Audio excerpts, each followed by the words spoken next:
Hello student, welcome back to study by 24/7। This is Anita Sharma, your history mentor. Student, आज के इस video में हम करने वाले हैं सीबीएसई हिस्ट्री सैंपल पेपर 2024-25 का सॉल्यूशन। अभी हाल ही में सीबीएसई ने सभी सब्जेक्ट के सैंपल पेपर रिलीज कर दिए गए हैं, तो उनमें से हिस्ट्री के सैंपल पेपर का सॉल्यूशन मैं आपको इस वीडियो के अंदर कराने वाली हूं। देखेंगे सैंपल पेपर में कौन कौन से क्वेश्चन पूछे गए हैं, उन क्वेश्चन को हमें किस अप्रोच के साथ में सॉल्व करना है, ठीक है, और क्वेश्चन की समझने की स्ट्रैटेजी क्या होनी चाहिए ये भी मैं आपको बताऊंगी, ठीक है, इस वीडियो के अंदर, ताकि आप हर क्वेश्चन को बहुत अच्छे से समझ सके और उस समझ के आधार पर ही आप क्या कर सके, अपने क्वेश्चन का आंसर दे सके, ठीक है।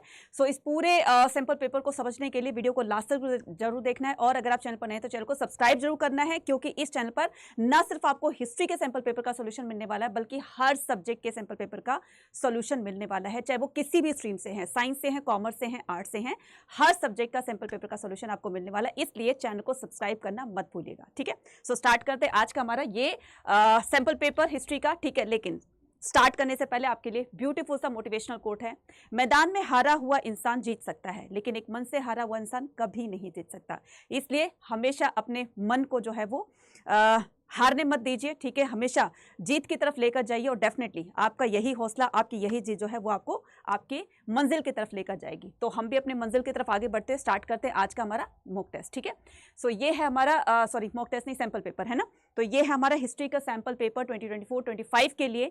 तो सबसे पहले आपको एक काम करना है, जैसे क्वेश्चन पेपर आपके हाथ में आता है या फिर आप सैंपल पेपर सॉल्व करते हो, कोई भी अगर आप क्वेश्चन पेपर को सॉल्व करते हो, तो सबसे पहले उसकी इंस्ट्रक्शंस जरूर पढ़नी चाहिए। इंस्ट्रक्शन से पढ़ने का सबसे बड़ा फायदा ये होगा कि हमें क्वेश्चन पेपर की स्ट्रेटजी पता चल जाती है, कितने इसमें सेक्शंस बनाए गए हैं, कौन सा सेक्शन कितने मार्क्स का है, ठीक है, और पर्टिकुलर क्वेश्चन जो है वो कितने मार्क्स का है। इवन यहाँ पर वर्ड लिमिट्स भी दी होती है, ताकि आपको ज्यादा टाइम जो है वो कंज्यूम ना करना पड़े। जितनी लिमिट दी गई उसी के आसपास में आप अपने आंसर्स को लिख सकें, ठीक है।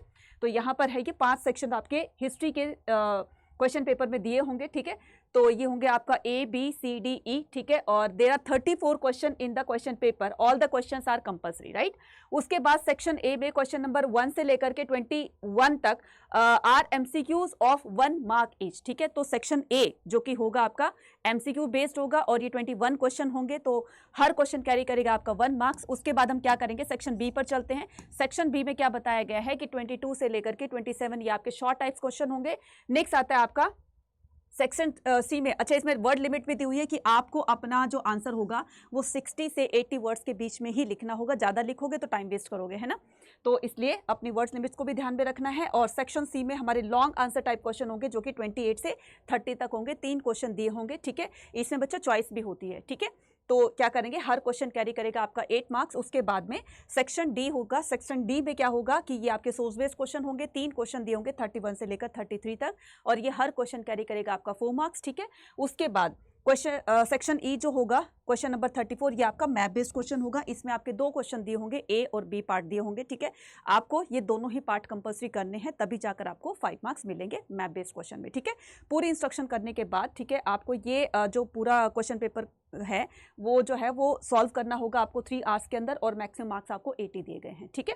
तो हम यहाँ पर स्टार्ट करते हैं। ये रहा फर्स्ट, ये है सेक्शन ए, ठीक है। इसमें सारे के सारे ऑब्जेक्टिव क्वेश्चंस होंगे, ठीक है।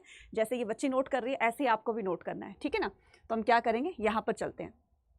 तो सेक्शन ए का फर्स्ट क्वेश्चन है, which one of the following option accurately describe the significance of the Sangam as in the context of the literature. आपको बताना है कि संगम एज की इंपॉर्टेंस क्या थी, है ना, इंडियन हिस्ट्री में, या मतलब इंडिया के इतिहास में, भारत के इतिहास में एक जो संगम एज थी, है ना, संगम जो मतलब एक तरह का दौर चल रहा था, वो किस तरह से इंपॉर्टेंस देता है, right. It mark the introduction of the Sanskrit literature in the south India, ठीक है, या फिर it was period of decline in the literally activities in the Tamil Nadu, or it witnessed the flourish collection of the ancient Tamil literature. It was characterized by the dominance of the Greek literature. बच्चे देखो, जहां पर आपको जिस option के अंदर सबसे ज्यादा पॉजिटिविटी नजर आ रही है, पहले आप उसको सोचिए, ठीक है।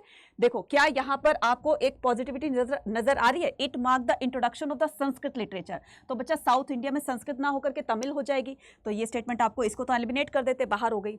इट डिक्लाइन द, तो डिक्लाइन का मतलब होता है पतन, ठीक है। तमिलनाडु में जो लिटरेरी एक्टिविटीज हो रही थी, लिखने लिखने की जो प्रचलन चल रहा था, वो डिक्लाइन हो गया था, तो ये भी गलत हो जाएगा, ठीक है।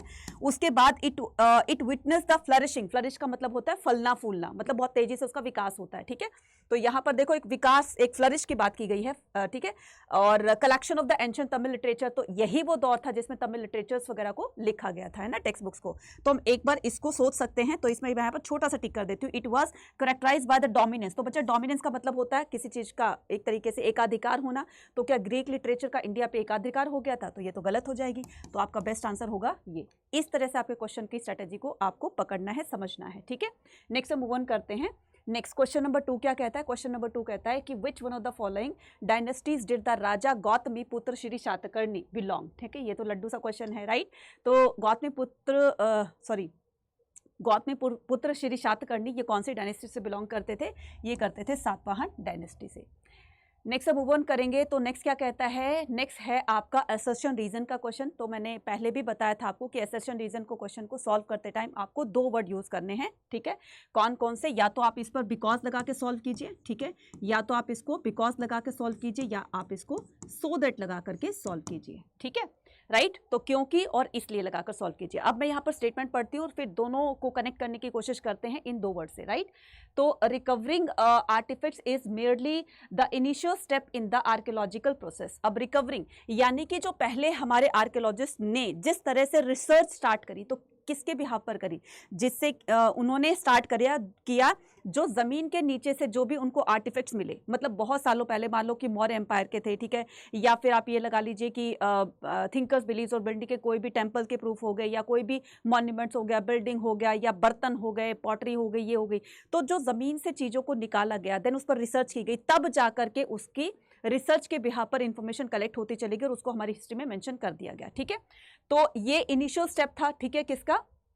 Recovering the artefacts. तो आर्टिफैक्ट्स मतलब ऑब्जेक्ट, धरती से निकाले गए, उनको कहा जाता है मेयरली द इनिशियल स्टेप। तो इन्हीं की वजह से ही ये सब हुआ था, इसलिए तो यहाँ पर मैंने क्या लगाया? सो दैट लगाया।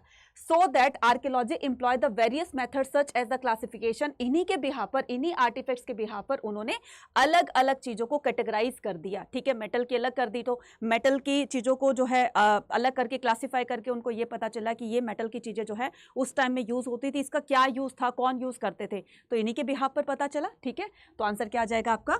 दोनों ही स्टेटमेंट सही है और R is the correct explanation of A, इसलिए आंसर आ जाएगा इसका ए।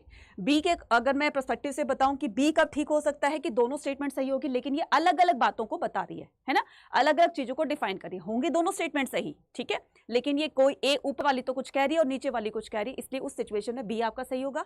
सी और डी तो आप लगा ही दोगे, ठीक है ना।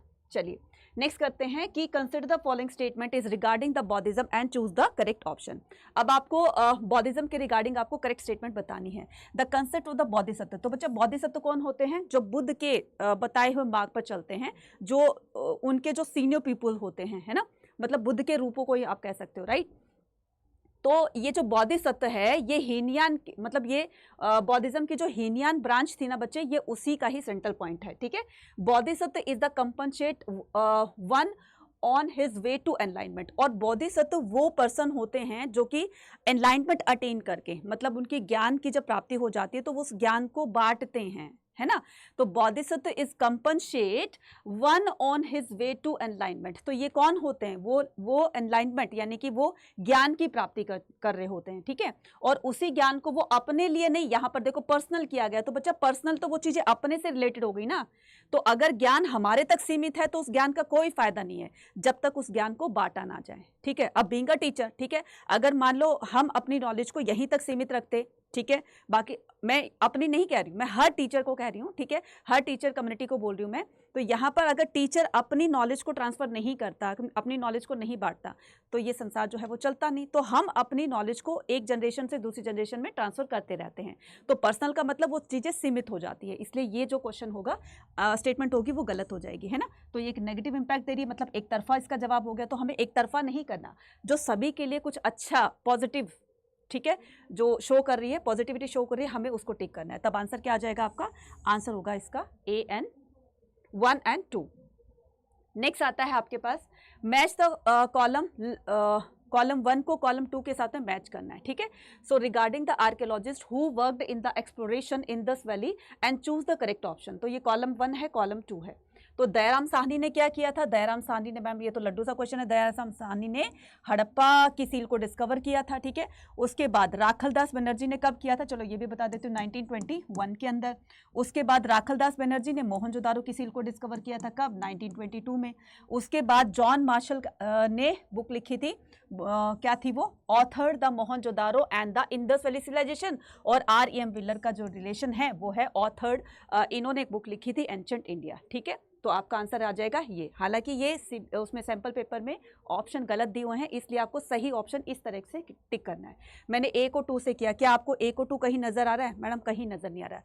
तो आपको कई बार आपने देखा होगा कि क्वेश्चन पेपर में भी गलतियां होती है, ठीक है। हमारे सैंपल पेपर में, हिस्ट्री के सैंपल पेपर में ये गलती की गई कि इसमें ऑप्शन जो है वो गलत दिए गए हैं।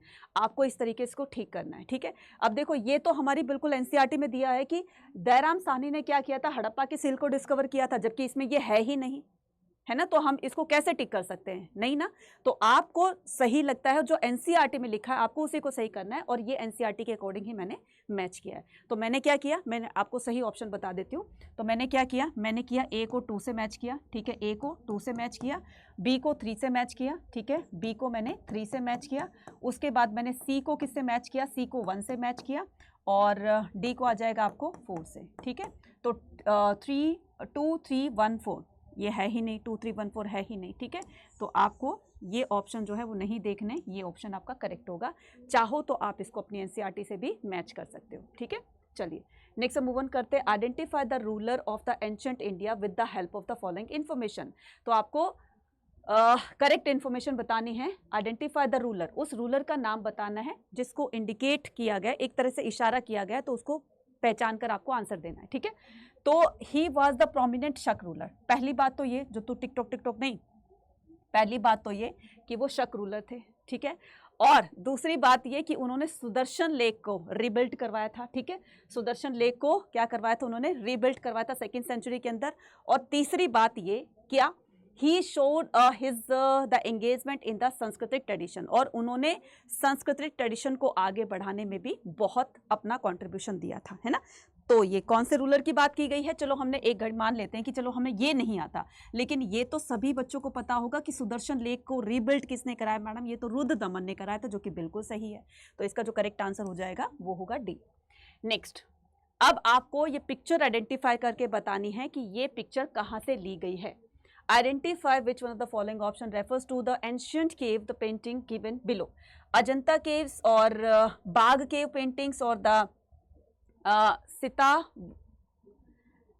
सितान वसल केव पेंटिंग और एलोरा केव पेंटिंग, है ना। तो ये एनसीईआरटी में as it is thinker believe और बिल्डिंग में ये एज इट इज ये पिक्चर दी हुई है, और इसका जो करेक्ट आंसर होगा वो होगा आपका अजंता केव, ठीक है। अजंता केव। अब आप मुझे कमेंट सेक्शन में लिखकर बताओगे अजंता केव कहाँ पर है, ठीक है। तो आप मुझे स्टेट का नाम लिखकर बताओगे आप फटाफट से, राइट। चलिए ये आपके लिए होमवर्क है, ठीक है। अजंता केव कहाँ पर है, तो ये मुझे कमेंट सेक्शन में लिखकर बताओगे। Next, which one of the following skill can be identify from the Al-Biruni's writing. तो अल-बरूनीज राइटिंग का जो आपको बताना है कि अल-बरूनी की जो ये डिफरेंट लैंग्वेज को मतलब वो स्पीकर थे, है ना, तो अलग अलग भाषाओं को जानने वाले थे। तो उसकी एक आपको आइडेंटिटी बतानी है कि इसका क्या जो है वो प्रॉफिट हुआ उसको, ठीक है। तो which one of the following skill, कौन सी स्किल, ठीक है, can be identify from the Al-Biruni's writing. तो अल-बरूनी ने जो भी कुछ लिखा ना बच्चे, तो उस लिखे हुए को पढ़कर हमें अल-बरूनी के बारे में किस तरह की सोच हमारे दिमाग में पैदा होती है, तो ये आपको बताना है। Proficiency is diplomacy and the political negotiation, fluency in the multiple language and the broad intellectual curiosity, the expertise in the military strategy and the warfare tactics, or the exceptional talent for the story telling and vivid description. तो बच्चा वो story थोड़ी ना सुना रहा था, इसको हम एलिमिनेट कर देते हैं। वॉरफेयर के बारे में, युद्धों के बारे में तो उसने बताया ही नहीं था। Proficiency diplomacy and the political negotiation, तो वो किसी से नेगोशिएट करता था, बहसबाजी किया करता था, तो ये भी गलत हो जाएगा। आंसर क्या हो जाएगा? उसकी राइटिंग्स को जानकर हमें ये पता चलता है कि वो मल्टीपल लैंग्वेजेस को जानने वाला था, ठीक है, और भी बहुत सारी लैंग्वेज को जानने के लिए उसके अंदर क्यूरियोसिटी थी, है ना। तो इसके लिए आंसर क्या हो जाएगा? बी, ठीक है।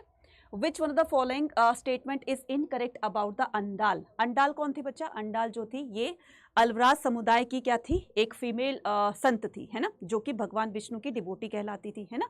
तो आपको बताना है इनके हिसाब से कौन सा इनकरेक्ट स्टेटमेंट है। Andal was a women Alvars, the most striking feature of her composition were widely संग।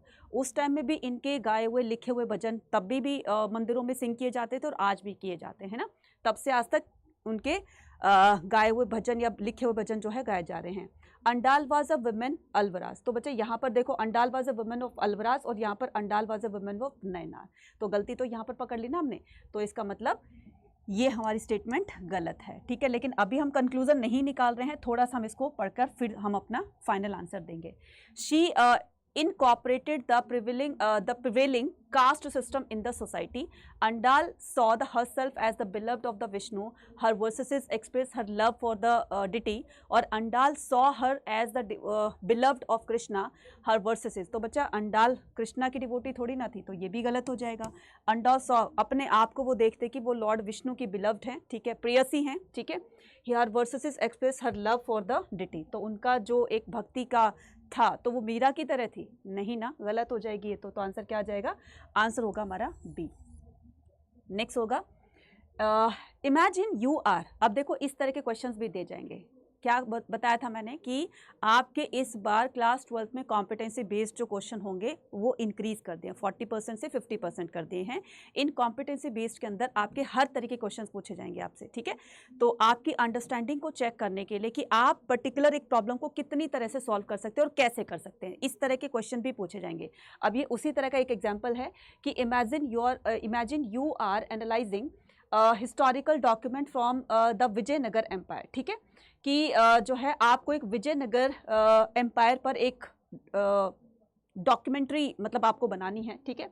विच one of the following document would be helpful to in understanding the relationship between the, तो आपको ऐसा कौन सा डॉक्यूमेंट होगा, आपको बहुत सारे विजयनगर के बारे में जानने की जो एक मतलब जानकारी जिससे आपको मिल सकती है, नॉलेज आपको इन्फॉर्मेशन मिल सकती है, तो काफ़ी सारे सोर्सेज हैं। तो ऐसा कौन सा सोर्स है, ठीक है, जिससे कि आप पर्टिकुलर विजयनगर के बारे में उससे जान सकते हैं, ठीक है। अंडरस्टैंडिंग, तो विजयनगर में भी किसके बारे में? रिलेशनशिप बिटवीन द एम्पायर, राज्य और रिलीजियस इंस्टीट्यूशन के बीच में क्या संबंध था, क्या रिलेशन था, है ना। तो आपको दो वर्ड पकड़ने, एक तो एम्पायर और एक रिलीजियस इंस्टीट्यूशन और रिलेशनशिप। तो किसके बीच में रिलेशनशिप पूछा है? तो यहाँ पर एम्पायर और रिलीजियस इंस्टीट्यूशंस के बारे में, दोनों के बारे में रिलेशन पूछा है बीच में। अब मिलिट्री क्रॉनिकल्स द डीलिंग, तो बच्चा अगर रिलीजियस इंस्टीट्यूशन आ रहा है तो मिलिट्री का क्या काम यहाँ पर, तो इसको एलिमिनेट कर देते हैं। A record of the diplomatic exchanges the traders and the foreign ambassador, इसमें रिलीजियस इंस्टीट्यूशन में ट्रेडर्स का भी कोई काम नहीं है, व्यापार का भी कोई काम नहीं है, हटा देते हैं। Legal code outlining the right and the responsibilities of the urban classes, ठीक है। तो ये अर्बन क्लासेस इसमें एक तरफा हो गया है। अर्बन क्लासेस का मतलब जो शहरों में, नगरों में लोग रहते थे, है ना, तो ये भी आपका गलत हो जाएगा। An imperial decree the granting land, तो ये जो रूलर होते थे वो बड़ी बड़ी लैंड ग्रांट कर दिया करते थे रिलीजियस इंस्टीट्यूशंस को कंस्ट्रक्ट करवाने में, ठीक है। जैसे टेंपल के लिए किसी राजा ने भूमि दान कर दी, राइट। तो रिलेशन पता चल रहा है ना कि किस राजा ने किसको मतलब क्या बनाने के लिए, खास करके रिलीजियस इंस्टीट्यूशंस बनाने के लिए लैंड ग्रांट करी थी। तो इससे पता चलता है कि वो जो है वो किस तरीके से एक राजा जो है वो भक्ति को स्प्रेड करने में अपनी एक अहम भूमिका निभाता था। तो इसका जो करेक्ट आंसर होगा वो डी होगा, ठीक है। समझ में आया क्वेश्चन? राइट। नेक्स्ट आता है लिस्ट 1 को लिस्ट 2 के साथ में हम मैच करेंगे, ठीक है। Niccolo de Conti, Abdul Razzaq, Afanasy Nikitin और ये आएगा आपका दौड़ते Barbosa, merchant from the Russia who visited in the 5th century, ठीक है। तो हम क्या करेंगे, जैसे निकोलो दे कौंती थे, ठीक है, तो Abdul Razzaq, Niccolo de कौंती, Afanasy निकितिच और दौड़ते बरबोसा, राइट। हाँ हाँ ठीक है, ठीक है।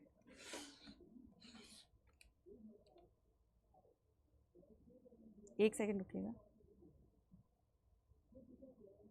दे दो, हाँ दे दीजिए।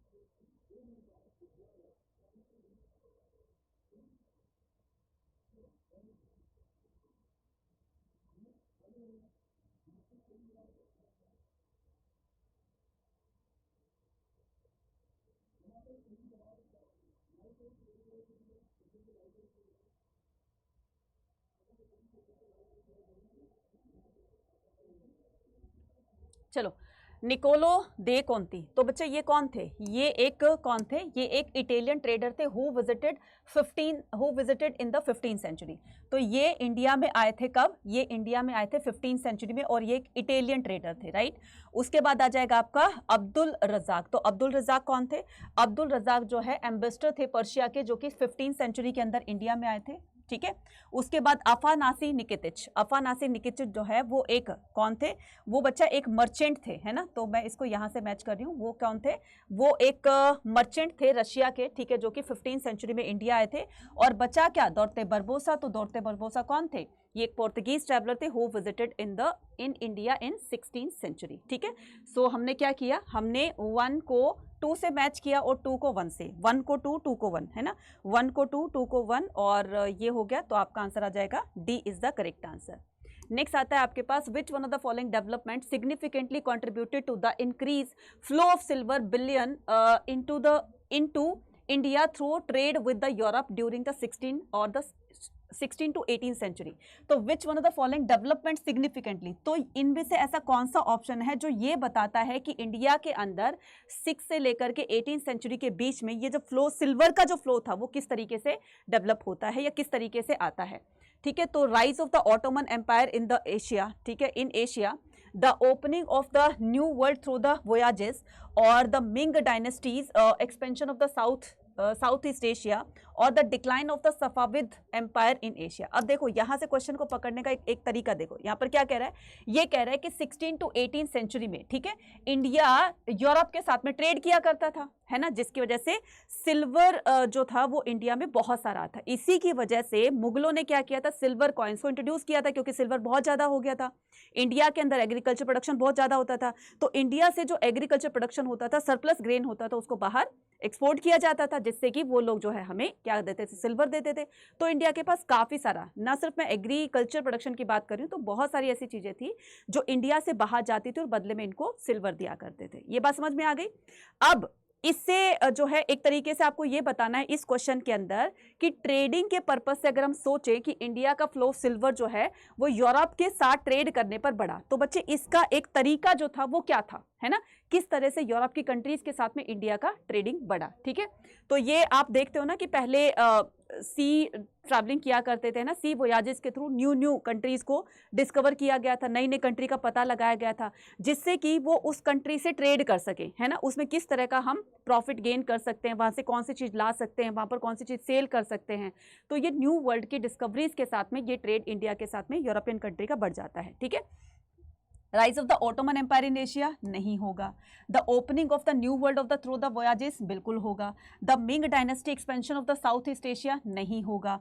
Right, that decline of the Safavid, तो बच्चे डिक्लाइन का सफाविद रूलर का इसकी वजह से तो फ्लो सिल्वर नहीं होगा ना, तो ये भी गलत हो जाएगा। पॉजिटिविटी ढूंढनी है आपको, पॉजिटिविटी ढूंढनी है, ठीक है, तब जाकर आपको एक सही आंसर उसका लगा सकते हो।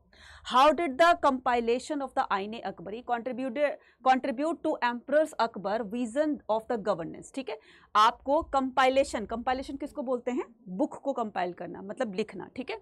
How did the compilation of आईने अकबरी, ये जो आईने अकबरी है इसका क्या कंट्रीब्यूशन रहा है? अकबर की किस सोच का, अकबर की किस विजन का हमें आईने अकबरी में पता चलता है, आईने अकबरी से पता चलता है, ठीक है। तो choose the best suitable option from the following. By the emphasise military strategies, इससे आईने अकबरी से अकबर की मिलिट्री स्ट्रेटजीज का पता चलता है या टेरिटोरियल एक्सपेंशन का पता चलता है? नो मैम, ठीक है। फिर by documenting the religious ritual and the practice across the empire, ठीक है। तो by documenting religious ritual and practice, तो अकबर देखो धर्मों के बारे में बहुत ज़्यादा इंटरेस्ट रखता था, है ना, धर्मों में बहुत इंटरेस्ट रखता था, इसलिए उसने अपने शासन काल में और 3 बार जो है ज्यूसिट मिशनरीज आती हैं उनके, है ना, क्रिश्चियन ज्यूसिट मिशनरीज आती हैं, राइट, और वो अलग अलग धर्मों की बातों को सुनने में बहुत ज़्यादा इंटरेस्ट होता था, इसीलिए वो अपने वहाँ पर इबादत खाना जो होता था वहाँ पर रिलीजियस स्कॉलर्स की डिबेट वगैरह करता था, खुद भी वहाँ पर उस पर पार्टिसिपेट करता था, है ना, और फिर सभी धर्मों की अच्छी अच्छी बातों को, ठीक है, वो अपने राज्य के अंदर उसको इम्प्लीमेंट करवाता था। तो आंसर इसका ये होना चाहिए, right, providing the information administration and the culture tradition, या फिर bye focusing the trade routes and economic policies. तो इसका आंसर क्या हो जाएगा? इसका आंसर हो जाएगा B is the correct answer. Next पे बात करते हैं, what insight did the Francois Bernier provide about the economic structure of the Mughal India. तो बच्चे फ्रैंकिस बर्डियर ने ईस्ट को वेस्ट के साथ कंपेयर किया, यानी कि इंडिया को यूरोप के साथ में कंपेयर किया, इंडिया के बारे में बहुत उसने नेगेटिव फीडबैक दिया, क्रिटिसाइज किया इंडिया को। तो इसकी फ्रैंकिस बर्डियर की बुक को पढ़ करके एक कहते हैं ना कि किस तरीके से उनकी एक बुक को पढ़ करके किस तरह की थिंकिंग जो है वो रीडर के दिमाग में आती है। तो the prevalence of the private land ownership and the equitable distribution of the wealth, या फिर dominance of the state control the resources and the limitation on the private property, the absence of the trade network and the economic isolation from the global market, the reliance on the foreign investment and absence of the indigenous industries. Right, तो इसका जो correct answer होगा dominance of the state control. तो उसने क्या कहा, उसने कहा कि यूरोप के अंदर तो लोगों को प्राइवेट प्रॉपर्टी का राइट दिया गया, जबकि इंडिया के ऊपर इंडिया में सारी की सारी प्रॉपर्टी पर राइट किसका है, मुगल एम्परर्स का है। तो लोगों को अगर प्राइवेट प्रॉपर्टी दी जाए तो अच्छा खासा प्रॉफिट जो है स्टेट को भी मिल सकता है और फार्मर को मिलेगा, वो तो अलग ही है ना। तो उसने क्या कहा, the dominance of the state control resources and the limitation on the private property. तो इसका आंसर जो होगा वो बी होगा। राइट, चलिए नेक्स्ट बात करते हैं, compare and contrast the impact of the American civil war. ठीक है, आपको कंपेयर और कंट्रास्ट करना है the impact of the American civil war. Civil war का क्या इम्पैक्ट पड़ा, इसकी वजह से क्या क्या चीजें हुई। अब सिविल वॉर कब हुआ था अमेरिका में, अमेरिका में सिविल वॉर हुआ था 1861 से 65 के बीच में चलता रहा। अब जब अमेरिका में सिविल वॉर छिड़ जाएगा तब उसके जो भी उसकी मैन्युफैक्चरिंग कंपनीज होंगी वो शट डाउन हो जाएगी, मैन्युफैक्चरिंग करेंगे नहीं, क्योंकि लड़ाई छिड़ रही है तो कौन उसमें काम करेगा, है ना। तो ये जो है अमेरिका जो है वो, ये जो यूएस है ये ब्रिटेन को कॉटन सप्लाई किया करता था। अब जब अमेरिका में सिविल वॉर चल रही है तो अमेरिका में वो कॉटन मैन्युफैक्चरिंग कंपनीज बंद हो गई थी। ठीक है, अब ब्रिटेन ने क्या किया, इंडिया को अपना एक ऑल्टरनेटिव अपना वो बनाया, एक ऑल्टरनेटिव अपना कह सकते हो ऑल्टरनेटिव ऑप्शन बनाया, जिसकी वजह से वो इंडिया से ही अब वो कॉटन लेगा जब तक इसमें सिविल वॉर चल रही है। ठीक है, तो इसका मतलब काम तो बंद नहीं हो सकता था, तो उन्होंने दूसरा जो ऑप्शन दिया वो इंडिया को दिया। ठीक है, तो suitable option from the following both the countries. अब यहाँ पर किस कंट्री की बात की गई है, यहाँ पर इंडिया और यूएस की बात की गई है, यहाँ से क्वेश्चन पकड़ना है। ठीक है, इन्हीं दोनों में से आपको कंपेयर करना और कंट्रास्ट करना है। तो both the countries the experience a decline on the cotton production due to the war. दोनों ही कंट्री में कॉटन प्रोडक्शन का डिक्लाइन हो गया था। क्यों, इंडिया में क्यों होगा, इंडिया में थोड़ी ना सिविल वॉर चल रही थी, तो ये तो गलत हो जाएगा। इंडिया कॉटन प्रोडक्शन इंक्रीज था, तो इंडिया में कॉटन प्रोडक्शन इंक्रीज होगा। क्यों, क्योंकि इंडिया में डिमांड बढ़ेगी कॉटन की डिमांड बढ़ेगी तो फार्मर कॉटन को ग्रो करेंगे, कॉटन को ग्रो करेंगे तो मार्केट में अच्छी खासी सेल होगी और उनके पास धीरे धीरे पैसा आने लगा। पॉजिटिविटी यहाँ नजर आ रही है। ठीक है, हम इसको थोड़ा सा टिक कर लेते हैं। United states saw the increase the cotton production, जब सिविल वॉर ही उसमें चल रही है तो यहाँ पर कॉटन इंक्रीज होने का तो कोई मतलब ही नहीं होता। Both countries saw a surge in the cotton export during the war period. तो बच्चा ये भी नहीं होगा, कॉटन मैन्युफैक्चरिंग ही नहीं की जाएगी, तो आंसर होगा इसका B is the correct answer. ठीक है, B is the correct answer. Right, तो इसका आंसर क्या हो जाएगा, बी। ठीक है, चलिए next, why did the rebellion in Awadh. तो बच्चा रिबेलियन क्यों, मतलब रिबेलियन कौन होते हैं, विद्रोही होते हैं। ठीक है, रिबेलियन कौन होते हैं, विद्रोही। तो why did the rebellion of, अब कहाँ के रिबेलियन बताई गई, विद्रोही कहाँ के, अवध के। ठीक है, become a symbol of the resistance against the, क्यों अवध के जो रिबेलियन थे वो क्यों अंग्रेजों के अगेंस्ट हो गए थे, रीजन क्या था, due to the reasons economic prosperity under the native rule. ठीक है, कि उनकी प्रोस्पेरिटी खत्म हो गई थी इस वजह से, या फिर due to the displacement of the Nawab Wajid Ali Shah and the taluqdar. इसको हम सोच सकते हैं क्योंकि उनके राजा को ब्रिटिश ईस्ट इंडिया कंपनी ने डिथ्रोन कर दिया था, है ना, कलकत्ता भेज दिया था उनको, है ना, कि तुम ठीक से रूल नहीं कर रहे हो, मिस गवर्नेंस का एलिगेंस लगा करके और कुशासन की नीति का आरोप लगाकर कि तुम ठीक से रूल नहीं कर रहे हो, तो उसको कलकत्ता भेज दिया गया। हम इसको थोड़ा टिक कर लेते हैं। Due to the favourable land revenue policies due to the, अच्छा उनको लैंड रेवेन्यू पॉलिसीज समझ में आ गई थी इसलिए उन्होंने वो उसके अगेंस्ट हो गए थे, तो ये तो गलत हो जाएगा, ये भी गलत हो जाएगा। Due to the Awadh centre position recognise the rebel forces, तो अवध को सेंट्रल पोजिशन में लाया जाए। ठीक है, रिबेल फोर्सेस ये चाहती थी, तो ये भी गलत हो जाएगा। तो आंसर क्या हो जाएगा, आंसर हो जाएगा इसका बी। नेक्स्ट हम मूव ऑन करते हैं, which one of the following represent the correct chronicle order of the of event related to the agrarian development in the India during the 19th century. अब ऐसे question को solve करने के लिए आपको इसकी टाइमलाइन जरूर लर्न करनी पड़ेगी बच्चा, है ना। तो टाइमलाइन से भी क्वेश्चन आते हैं, इसलिए आपको कुछ भी नहीं छोड़ना है, कुछ भी किसी भी चैप्टर से आपको कोई टाइमलाइन आपको नहीं छोड़नी है, ठीक है। ये बात है कि सारी नहीं पूछी जाएंगी, इंपॉर्टेंट पूछी जाएगी, लेकिन कौन सी इंपॉर्टेंट हमें नहीं पता है, हमसे मत पूछो ना, है ना। तो आपको चैप्टर की टाइमलाइन भी लर्न करनी पड़ेगी, ठीक है। तो हम क्या करेंगे, इसको क्रोनोलॉजिकल ऑर्डर में सेट करते हैं, और सेट करने के लिए हमें क्या करना पड़ेगा, इसके टाइम्स लिखनी पड़ेगी, टाइमलाइन लिखनी पड़ेगी इसकी, तभी जाकर हम इसको क्रोनोलॉजिकल ऑर्डर में सेट कर सकते हैं। द परमानेंट सेटलमेंट बंगाल में कब हुआ था, 1793 के अंदर, ठीक है। और अगर आपको हर चैप्टर की एक बहुत बेहतरीन तरीके से आपको मैं कहती हूँ कि नॉलेज लेनी है ना, तो आप महापैक ज्वाइन कर लीजिए, क्योंकि महापैक में आप अपने सिलेबस को एक बार नहीं, कम से कम भी मैं बता रही हूँ, आपके CUT के एग्जाम तक आपका 7 to 8 टाइम सिलेबस आप रिवाइज कर चुके होंगे। फिंगर टिप्स पे सारी चीज़ें लर्न होंगी आपकी। एक टाइम ऐसा भी आएगा कि आप पढ़ कर ना बोर ही हो जाओगे कि यार सब कुछ तो लर्न हो गया, अब मैं क्या करूँ, ठीक है। महापैक पर जरूर कंसिडर कीजिएगा, ठीक है। चलो, डेक्कन रियॉट कमीशन, तो परमानेंट सेटलमेंट जो है 1793 के अंदर हुआ था, और डेक्कन रियॉट कमीशन जो है कब किया गया था, तो जब डेक्कन रियॉट हुआ था, मतलब ये डेक्कन रियॉट हुआ था, ठीक है, वहाँ पर विद्रोह छिड़ गया था, तो ये कब हुआ था, 1875 में। लेकिन ये डेक्कन रियॉट कमीशन जो बनाया गया था, है ना, जो रिपोर्ट्स सौंपी गई थी, तो देखो अगर यहाँ पर डेक्कन रिवोल्ट की बात आती है तो ये 1875 में, रिपोर्ट की बात आती है तो 1878 में, ठीक है, ये रिपोर्ट हो जाएगी आपकी। उसके बाद सांथाल रिबेलियन कब हुआ था, सांथालों ने रिबेल किया था 1855-56 के अंदर, राइट। और उसके बाद the fifth report the fifth report, तो फिफ्थ रिपोर्ट जो है वो कब सौंपी गई थी, 1813 के अंदर, राइट, 1813 के अंदर। तो अब हम क्या करेंगे, इसको क्रोनोलॉजिकल ऑर्डर में सेट करते हैं। तो सबसे छोटा नंबर हमारा क्या है, A है, ठीक है, 1 है, तो 1 आपका एक में ही है, एक में 2 में है, ठीक है। तो हमारे 2 तो एलिमिनेट हो जाएंगे, मतलब इसको मैं क्रॉस कर देती हूँ, इसको क्रॉस कर देती हूँ। देन उसके बाद सेकंड नंबर देखिए, सेकंड नंबर आ जाएगा आपका वो 4, ठीक है।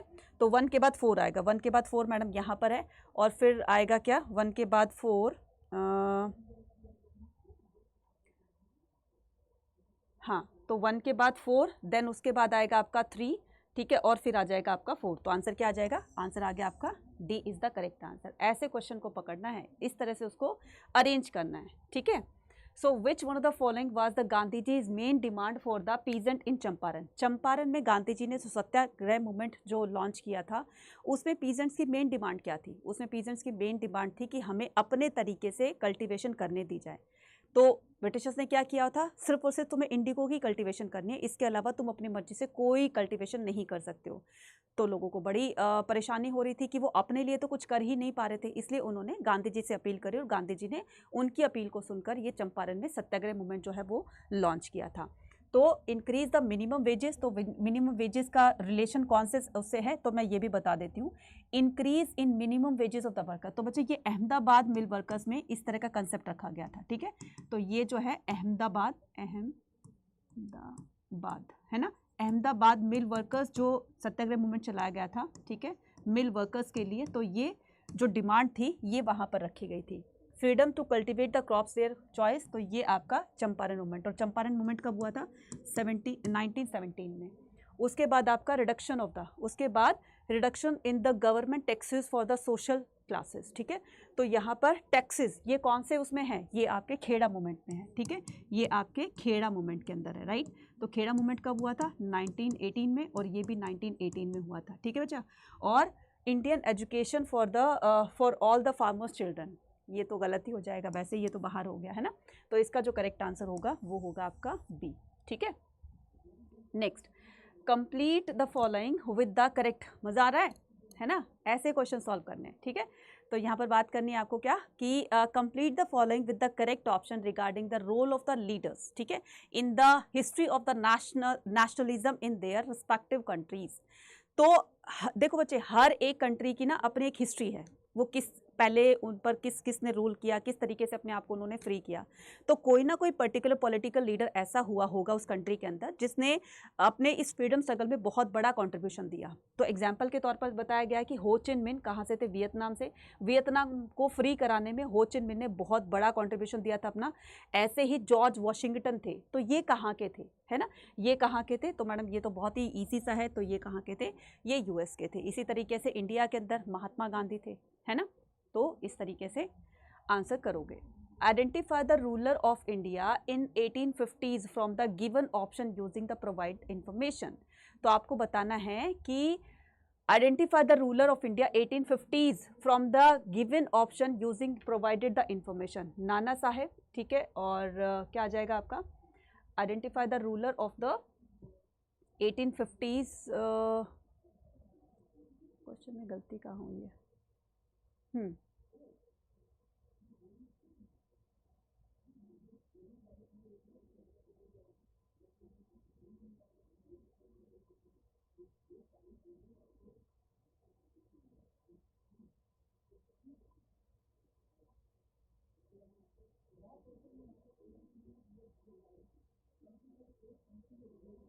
Identify the rulers in India 1850s from the given option. तो बच्चे यहाँ पर ना इस तरीके से एक बॉक्स दिया हुआ है, ठीक है, एक बॉक्स दिया हुआ है, उसमें यहाँ पर मिक्स वो हो गया है, ठीक है। तो यहाँ पर दिया हुआ है कि वो रूलर नहीं, वो यहाँ पर फ्रीडम फाइटर दिए हुए हैं, या फिर यहाँ पर वो रूलर दिए हुए हैं जो कि क्या थे, जो कि बाजीराव सेकंड के क्या थे, बाजीराव सेकंड के अडॉप्टेड सन थे, ठीक है। तो मैं यहाँ पर क्लूज लिख देती हूँ, ठीक है, यहाँ पर क्लूज लिख देती हूँ, राइट। तो क्लूज जो है वो टाइप नहीं हुआ है, बाय मिस्टेक रह गया है, तो मैं यहाँ पर वो क्लूज लिख देती हूँ, ठीक है। He was the son of Bajirao second, ठीक है। He was the son of Bajirao second, ठीक है। वो बाजीराव सेकंड का अडॉप्टेड सन था, ठीक है। और कौन था, उसने जो है कानपुर से, ठीक है, लीड किया था, ठीक है, लीड फ्रॉम कानपुर से उन्होंने लीड किया था, ठीक है। और तीसरा ऑप्शन था इसमें, ठीक है, तीसरा ऑप्शन क्या था, तीसरा ऑप्शन था इसमें, बस 2 ही ऑप्शन दिए गए हैं, ठीक है, 2 ही ऑप्शन दिए हैं। तो मुझे लगता है कि अब ये ऑप्शन को जानकर तो आप, ठीक है, टिक कर ही दोगे। तो इसका जो करेक्ट आंसर होगा वो होगा बच्चे नाना साहेब, ठीक है। बाजीराव सेकंड का कौन था, ये बेटा था, दत्तक पुत्र था, है ना। तो आपने बाजीराव मस्तानी देखी होगी, राइट।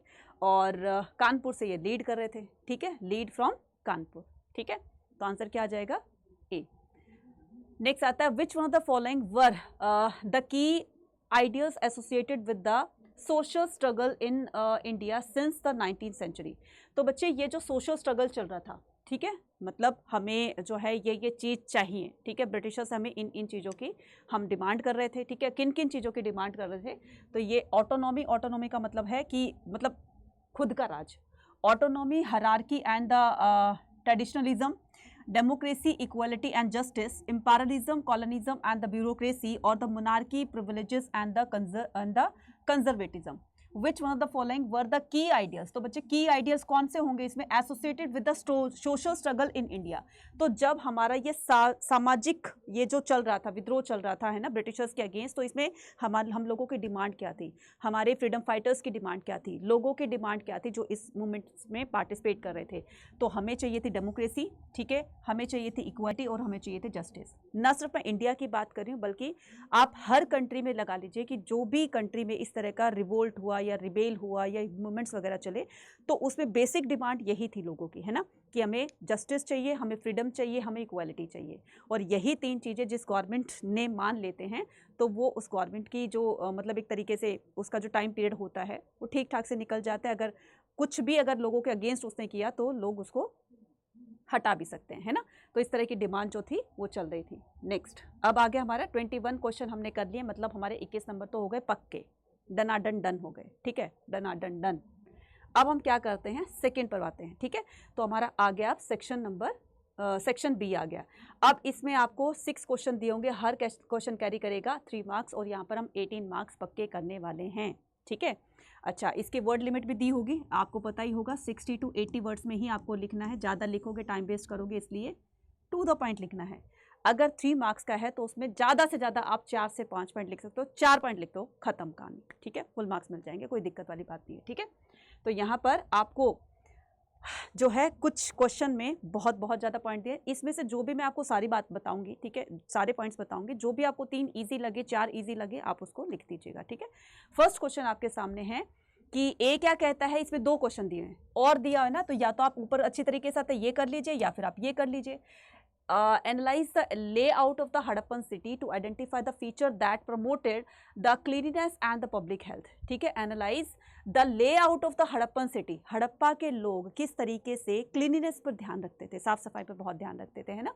तो इसका आपको एक तरीके से डिस्क्रिप्शन देना है, पूरा का पूरा डिफाइन करना है, ठीक है। और पब्लिक हेल्थ पर और क्लीननेस पर किस तरह से वो प्रमोट किया करते थे उनको।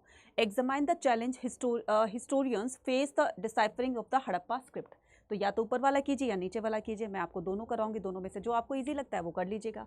Every house was connected a street to the street drain, तो हर एक यहाँ पर देखो इस तरीके से हाउस होते, मतलब ये स्ट्रीट होती थी, स्ट्रीट के दोनों तरफ क्या होते थे, स्ट्रीट के दोनों तरफ जो है वो घर बने होते थे, हाउसेस बने होते थे।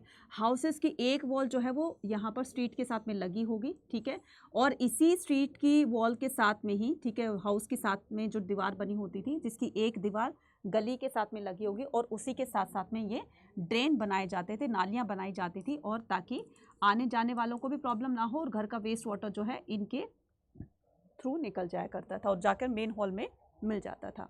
The main channel were made the bricks setter, तो मेन चैनल जो होता था वो set in the mortar were covered with the loose bricks. अब देखो इतनी बड़े, मान लो ये वाला घर है, ठीक है, और बहुत सारे मान लो 20 से 25 घर यहाँ पर बनाए गए हैं, ठीक है, और एक ही उसमें नाली बनाई गई है। अब उसमें बीच बीच में इंटरवल देने के लिए कुछ लूज, जो मेन हॉल होता था ना बच्चे, जहाँ जहाँ पर जैसे आप देखते हो ना कि आपके जहाँ पर आप रहते हो जिस एरिया में, तो वहाँ पर सीवर्स के आप वो भी देखते हो कि होल वगैरह देखते हो, है ना, तो उसका ढक्कन उठाने के बाद उसकी साफ सफाई करते हैं ताकि पानी का फ्लो रुके ना कहीं पर और स्मूथली पानी रन करता रहे। इसी तरीके से बीच बीच में इंटरवल्स दिए गए थे, है ना। तो पहले हमारे यहाँ पर उसको लिड से ढक दिया जाता है, मतलब ढक्कन से ढक दिया जाता है, लेकिन पहले लोग हड़प्पा में क्या करते थे, उसको लूज ईंटों से ना उसको कवर कर दिया करते थे, और जब भी उसकी सफाई करनी होती थी वो वहाँ से निकाल करके फिर से उसको सेट कर देते थे। इस तरीके से करना है। In some cases limestone were use for the covers, ठीक है, तो कहीं कहीं पर लाइमस्टोन जो है वो उनको कवर करने के लिए यूज़ किया जाता था। Houses drain first the emptied with the sump and the cesspit into which the solid matter settled while the waste water flowed out into the street drain, right. Very long drainage channels were provided and interval with the sump and for the cleaning any other relevant point। तो देखो मैंने आपको 4 point यहाँ पर लिखे हैं, अगर आपको इसके अलावा कोई और भी आते हैं तो वो लिख दीजिएगा। नेक्स्ट उसी का ही ये इसका बी पार्ट यहाँ पर हम करने वाले हैं। Examine the challenge historian face the deciphering, जो हमारे हिस्टोरियन हैं वो हड़प्पा के स्क्रिप्ट को क्यों नहीं समझ पाए, इसको एक एनाग्रामेटिक स्क्रिप्ट क्यों कहा जाता है, क्योंकि बच्चा अगर उसकी स्क्रिप्ट समझ में आती तो आज हमारी हिस्ट्री में उसके रिगार्डिंग बहुत सारी हम इंफॉर्मेशन जान चुके होते, लेकिन सिर्फ आर्टिफैक्ट्स के बेस पर, है ना, हमारे हिस्टोरियन ने, आर्कियोलॉजिस्ट ने अजम्पशन करके और फिर उसको हिस्ट्री में मेंशन किया, ठीक है। तो किन चीज़ों को फेस करना पड़ा, किन प्रॉब्लम को फेस करना पड़ा कि हड़प्पा की जो स्क्रिप्ट है वो डिसाइफर ही नहीं की जा सकती।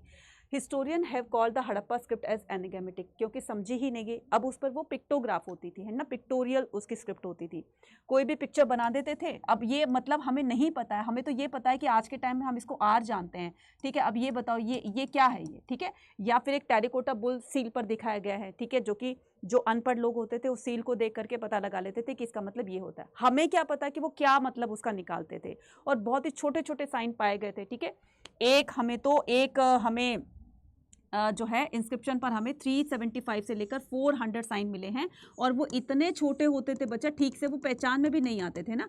अब ये देखो इतने छोटे होते थे, नहीं पहचान में आते थे। तो ये 370 to 400 के बीच में दिए हुए हैं, तो नहीं पता था वो क्या इसका मतलब निकालते थे, तो इसीलिए इसको एनाग्रामेटिक स्क्रिप्ट कहा है, ठीक है। द स्क्रिप्ट वॉज रिटन, तो ये हड़प्पा के लोग राइट से, यहाँ से राइट से और लेफ्ट की तरफ लिखते थे उसको, राइट। ये भी कई बार पूछा जाता है 1 मार्कर में, right. So as if the engraver begin working from the right and then run out of the space, ठीक है।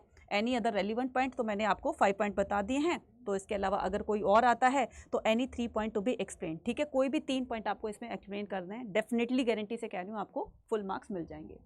नेक्स्ट आता है आपका क्वेश्चन नंबर 23 आता है, how does the Mahabharat show the multi culture nature of the ancient society, explain with example.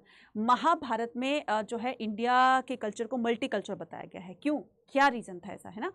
India में जो है, इंडिया एक डाइवर्स कंट्री है, अलग अलग तरह के लोग इसमें रहते हैं, अलग अलग लैंग्वेज स्पीक करने वाले, रिलीजन के या फिर अलग अलग मतलब अलग अलग तरह की एक्टिविटीज़ करने वाले लोग रहते हैं, है ना, इसलिए इसको एक डाइवर्स कंट्री कहा गया है। यही बात जो है वो महाभारत में बताई गई है कि क्या बताया गया है कि the Mahabharat incorporates the story. तो महाभारत के अंदर हमें स्टोरीज से पता चलता है, वहाँ के कस्टम से कि लोग किस तरह के कस्टम को, रीति रिवाजों को फॉलो किया करते थे, कौन से भगवान पर जो है वो विश्वास करते थे, from the various region of the Indian sub continent, reflecting the multi culture aspect ancient Indian society where the different community coexist in the interacted, ठीक है, अलग अलग होते हुए भी एक दूसरे के साथ वो इंटरेक्ट किया करते थे। So variation of the social practice such as the marriage and the rituals, ठीक है। अब हमें महाभारत से ये भी पता चला कि कितने टाइप्स की मैरिज होती थी, कितने टाइप्स की मैरिज होती थी, 8 टाइप्स की मैरिज होती थी, है ना, जिसको 4 को गुड को कंसिडर, 4 मैरिजेस को गुड में कंसिडर किया, 4 को बैड में कंसिडर किया गया। अब अलग अलग टाइप की मैरिज होती थी, ये भी हमें महाभारत से पता चला, है ना। तो ये भी तो इंडिया का कल्चर ही है कि शादी कितने तरह की हो सकती है, शादी बहुत तरह की हो सकती है, खास करके 8 तरह की बताई गई है ना। अब इसमें जो एक माँ बाप की मर्जी से होती है, ठीक है, और लड़का लड़की की रजामंदी से होती है, वो बताई गई है ना। और पहले राजा महाराजा ऐसे करते थे, बड़े बड़े राजा होते थे, किसी को कहीं पर अटैक किया, उसके राज्य को जीत लिया, तो वहाँ से उनकी वाइफ को या उनकी बहन को या बंदी बनाकर ले आते थे, अपने महलों में रखते थे। बहुत तरह की इस तरीके से जो है वो मैरिजेस के टाइप बताए गए हैं ना। और रिचुअल्स होते थे such as the depicted in the Mahabharat, ठीक है।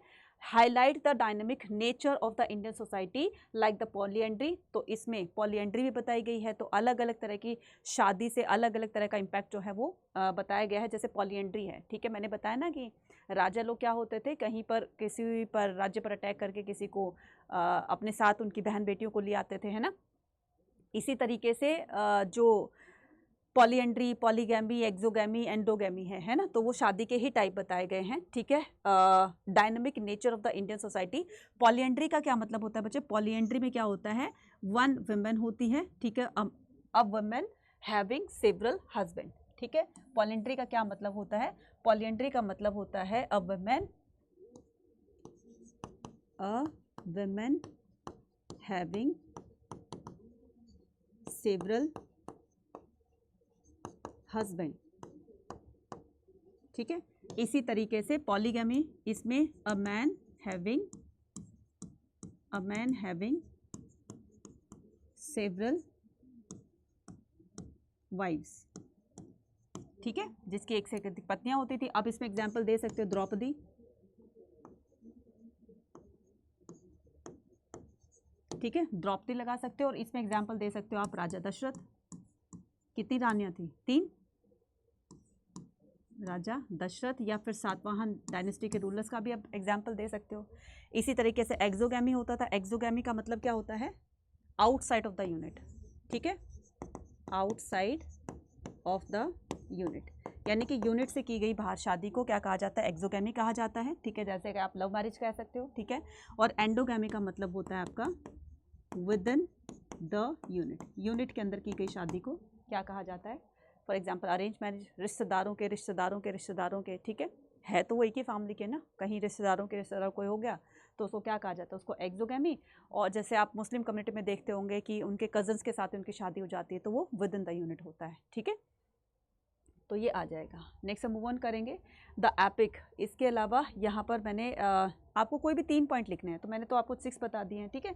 और the epic the illustrate the on going exchange between the diverse community including the Brahmanas, Kshatriyas, Vaishyas and the Shudras as well as the interaction with the tribal groups and other culture. तो इसमें बहुत सारे जो है categories को भी डिफाइन किया गया, वैश्य, ब्राह्मण, क्षत्रिय, वैश्य, शूद्रा, जिनके अंदर अलग अलग ऑक्यूपेशंस होते थे। इसके अलावा ट्राइबल पीपल्स भी होते थे और अदर कल्चर्स भी होते थे। फॉर एग्जांपल हिडिम्बा है, मलेच्छा है, हिडिम्बा एक राक्षस जाति से बिलोंग करती थी, मलेच्छा आउटसाइडर होते थे, तो वो भी तो रहते थे ना इंडिया के अंदर, राइट। उसके अलावा these interaction enrich the Indian society through the exchange the ideas and the culture practice. तो इनके बीच में क्या होता था, आइडियाज़ ट्रांसफ़र होते थे, कल्चर के आइडियाज़ हो गए, ठीक है, या फिर आपके ट्रेडिंग आइडियाज़ हो गए, तो ट्रांसफ़र हुआ करते थे। इसीलिए इसको एक क्या कहा गया है, मल्टी कल्चर कहा गया है, right. Mahabharata portrays the conflict and the consequences among the different social group and the ideologies, ठीक है। Communities adopted the epic their culture the context leading the diverse versions and the interpretation like the V.S. Sukthankar. और महाभारत में इतने सारे multi culture को define किया गया है, तो इसी बात को प्रूव करने के लिए V.S. शुकांतकर और उनकी टीम ने क्या किया, महाभारत का एक क्रिटिकल एडिशन तैयार किया कि जो कुछ उसमें लिखा है क्या वो सही है गलत है, तो इसको अलग अलग मनुस्मृति से मैच किया गया और फिर इसका एक अलग से एडिशन, एक वो आपका क्रिटिकल एडिशन है वो तैयार किया। तो ये कब किया गया, अगर ये भी क्वेश्चन आ जाता है तो आपको करना है 1919 में स्टार्ट किया था और 1966 में इसको कंप्लीट किया गया था, ठीक है। चलिए, examine impact the bhakti and Sufi poetry on the development of the regional, ठीक है। ये भक्ति सूफी जो पोट्री है वो किस तरीके से इंडियन रीजनल पर यानी कि उस टाइम में लोगों पर एक प्रभाव डालती है। Examine how the music and devotional, आपको बताना है कि ये जो म्यूजिक होता है या जो डिवोशनल सॉन्ग होते हैं, भजन कीर्तन होते हैं, ठीक है, ये किस तरीके से सोसाइटी पर इम्पैक्ट डालती है या इससे भक्ति किस तरह से स्प्रेड होती है, वो चीज़ें आपको डिफाइन करनी है, ठीक है। So bhakti and Sufi poet compose their, तो ये जो भक्ति जो संत होते थे, ठीक है, और ये जो सूफी पोएट्स होते थे, ये लोगों की लोकल लैंग्वेजेस में अपने पोएम वगैरह लिखते थे, अपने भजन कीर्तन भजन वगैरह लिखते थे, तो जिससे कि लोगों की लोकल लैंग्वेज में लिखने की वजह से लोगों को वो जल्दी समझ में आ जाते हैं, धीरे धीरे वो भक्ति की तरफ अट्रैक्ट होते चले गए, ठीक है। और this help the standardisation and the development of the various region language such as the Hindi, Bengali, Punjabi. तो इसमें रीजन आप लैंग्वेजेस के नाम दे सकते हो कि इन लैंग्वेजेस के अंदर, एग्जाम्पल के तौर पर इन लैंग्वेजेस के अंदर जो है उनकी पोएम्स वगैरह लिखी जाती थी। बोथ भक्ति एंड सूफी मूवमेंट, ये जो भक्ति मूवमेंट चला, अल्बराज और नैनास वाला और ये आपका वीर शैव वाला, लिंगियात्स वाला, ठीक है, ये जो भक्ति मूवमेंट चला, ये जो भक्ति और सूफी मूवमेंट चला, emphasise the universality of the love, devotion, spiritual experiences. तो इनकी ही वजह से जो है पूरे ऑल ओवर वर्ल्ड के अंदर, है ना, लोग भक्ति की तरफ जो है वो बढ़ते हैं। और पहले ऐसा नहीं होता था कि लोग इतने बड़े लेवल पर भक्ति करते थे, लेकिन इनके कंट्रीब्यूशन से, इन्हीं के ही एफर्ट से लोग भक्ति की तरफ ज़्यादा जाने लगे। अब यहाँ पर एग्जाम्पल के तौर पर आप अलवराज को, नैनाज को दे सकते हो, है ना, उसको डिफाइन कर दो। बच्चे देखो, कोई भी अगर आपको उससे रिलेटेड जो भी ऑप्शन याद आते रहते हैं, जो भी पॉइंट्स याद आते रहते हैं, तो आप उसको अपने आंसर में मेंशन कर दोगे, इससे गलती नहीं होगी आपकी, फुल मार्क्स मिलेंगे आपको, ठीक है। तो अलवराज और नैनाज को आप क्या कर सकते हो, यहाँ पर डिफाइन कर सकते हो। तमिल भक्ति tradition compose the hymns praising the Lord Shiva. अब यहाँ पर जो अलवराज और नैनार थे, ये अपनी अपनी लैंग्वेजेस में अपने अपने डिटीज़ की क्या करते थे, प्रेजिंग किया करते थे। नैनार वाले लॉर्ड शिवा की, अलवराज वाले लॉर्ड विष्णु की। तो इस तरीके से भक्ति स्प्रेड हो गई।